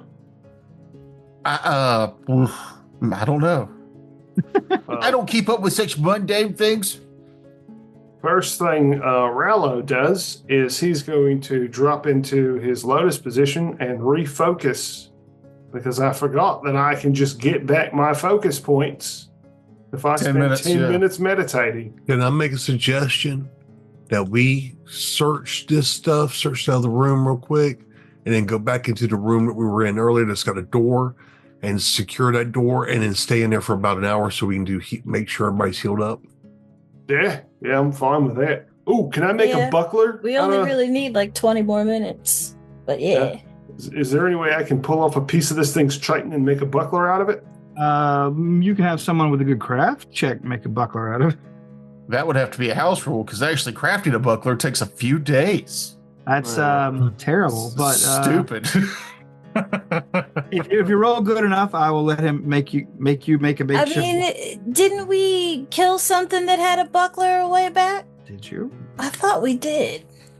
Wait, was it the suits of armor? Yeah, maybe. I don't remember. If it was in here, it would have been a shield, I think, not an actual buckler. If it was one of the undead guys, I'm sure we sold that. Parents, I'd like to do a survival check to see if these centipedes have any materials, if you salvage them.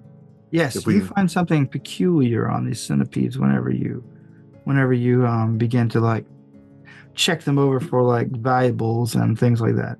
You find that they have venom glands, but they have been surgically sealed off. Thank God for that. That would have fucking murdered us. But they are easily extractable and seem to be filled with centipede venom.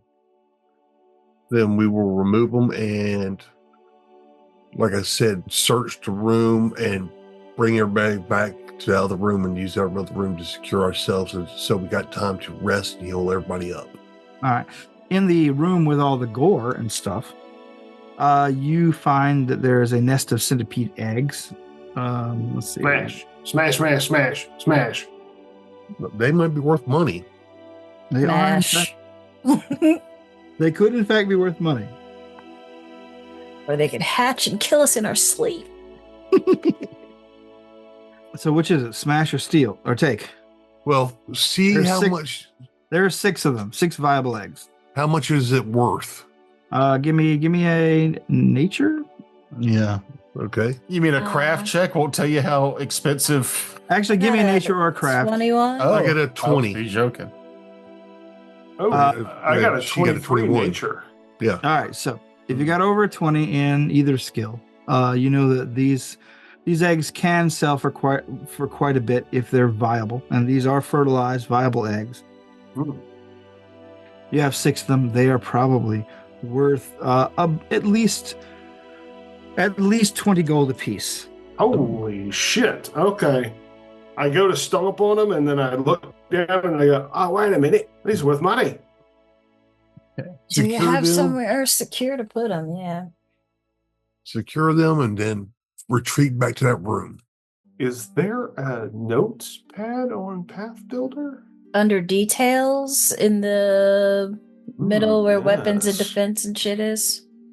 I just assumed Terrence could write down the treasure into I am writing down the chat. treasure that you guys get. I'm just making sure. I'm also keeping a rough note.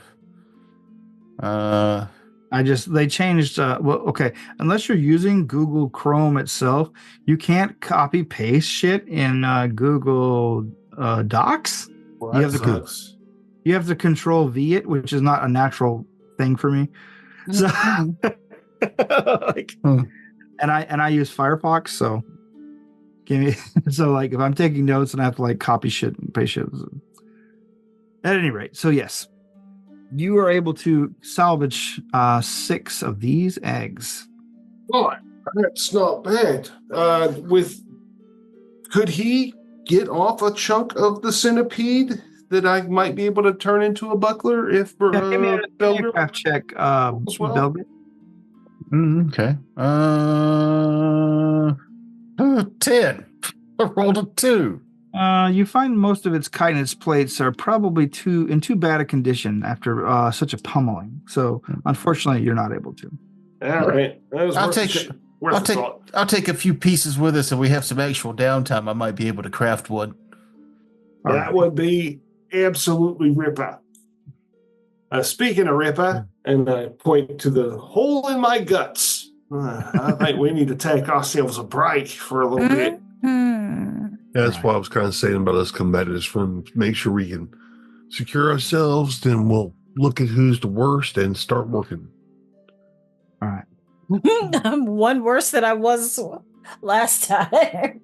Yeah, you guys are taking a pretty hard beating on these guys. But when you get back to the room and start doing your surgeries, you can make rolls for that if you like. Or I see surgeries, healings, or whatever you're doing.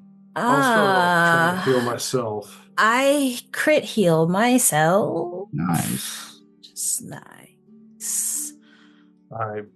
Well, you know what? Maybe I'm not going to try to heal myself. I did succeed, but I remembered that if I heal myself, I won't get nearly as much as if Jeff heals me. Yeah, but we can actually, from my understanding, you can heal, then I can heal you also within an hour. No, you are immune to treat wounds. Maybe if your risky surgery uses something different. No, it doesn't. Yeah, no, you're just immune to treat wounds for an hour. Okay. Unless, if you succeed though, you can keep going. Oh yeah, that's true. That's true. And also, unless you take that particular feat. All right. So I healed myself back up to full. I got 21 on that crit. Then let me do you. I got 10 hit points. I don't think you can kill me with a risky surgery. I can't. So, yeah, risky surgery it is. You take 2 points of damage. Oh, and that gets rid of my wounded, doesn't it? Yeah, treat wounds does. You get 21 points back. Let's see where that puts me. A little under. Also, sorry, I forgot to mention this. You said you searched the gore room with it. Yes. Also, amongst the centipedes, after a good thorough search, you find clenched between the teeth of what looks to be like a cow's carcass, another one of those strange bronze coins. Third coin. And they're all the same? There's nothing different about them? Yeah. They're probably redeemable for some sort of prize at a prize counter. That's my bet. Mm-hmm. Let's see. I want the giant sunglasses, novelty sunglasses. They're they all have the old Brimorium Imperial seal on them. They're the same front and back. Mm-hmm. Okay. Jeff, do you think you can hit me one more time with just a regular treat wounds and not a risky surgery? Yeah. Please don't kill me. I'm only down about 5. All right. Since you succeeded, you can continue. and I can automatically succeed at it. So I'll do 2d8. Perfect. How bad was Belgrip? Were you hit at all, or you were just? I'm only down 2 hit points. You get 9 back. 9 back. Love it. I'm only down 2. All right. Is everybody good to go again? Yep. Yes, except for in real life. All right. So, are you heading back down in the same direction as before? I mean, I figured this is it. yeah, I thought this was a good stopping point. It is not a good stopping point. Please let me get to the stopping point. Yeah, we're gonna keep heading on down the road. You're so close to a good stopping point. There's a room beyond the centipede room, and beyond that, there appears to be a chamber ahead of you. A chamber. There is. Let's see. You can Does see. it have any secrets? You can see into the chamber beyond. A massive room, but there seems to be some sort of strange arcane field there preventing you from getting through.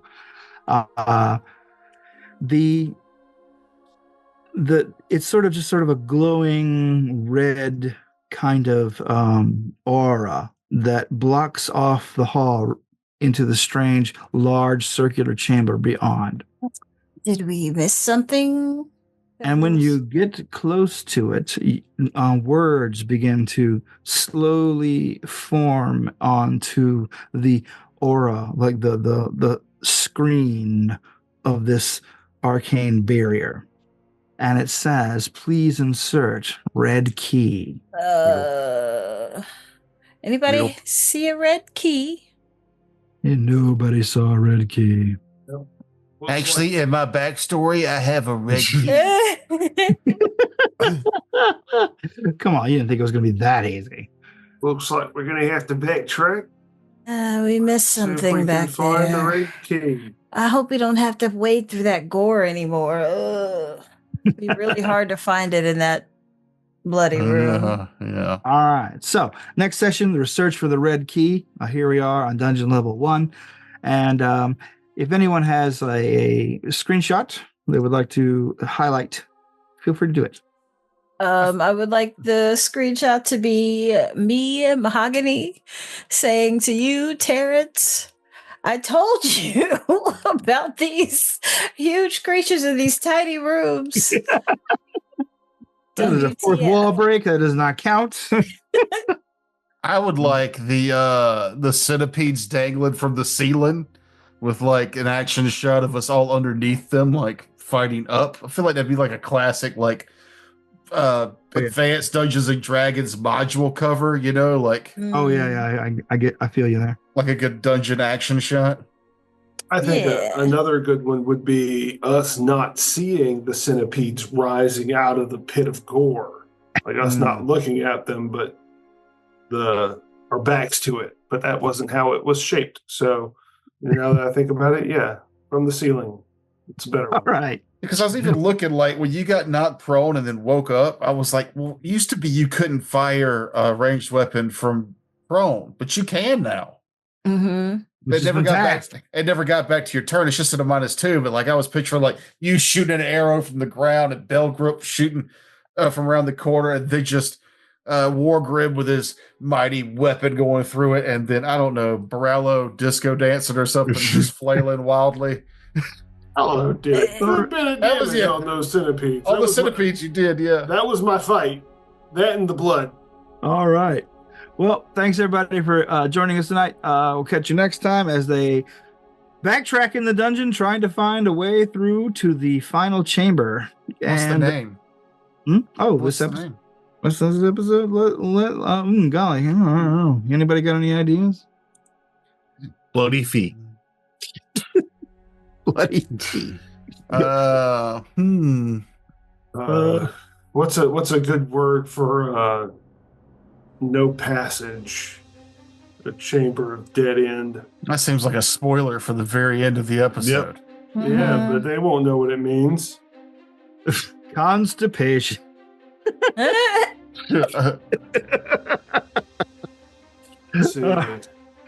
Rattling my scabbard. Rattling my scabbard. That's not bad. The Scabbard rattlers. I like Rattle Me Scabbard. All right, we'll do that one. Thanks for joining us. Have a good night, everybody. Okay, bye. Bye.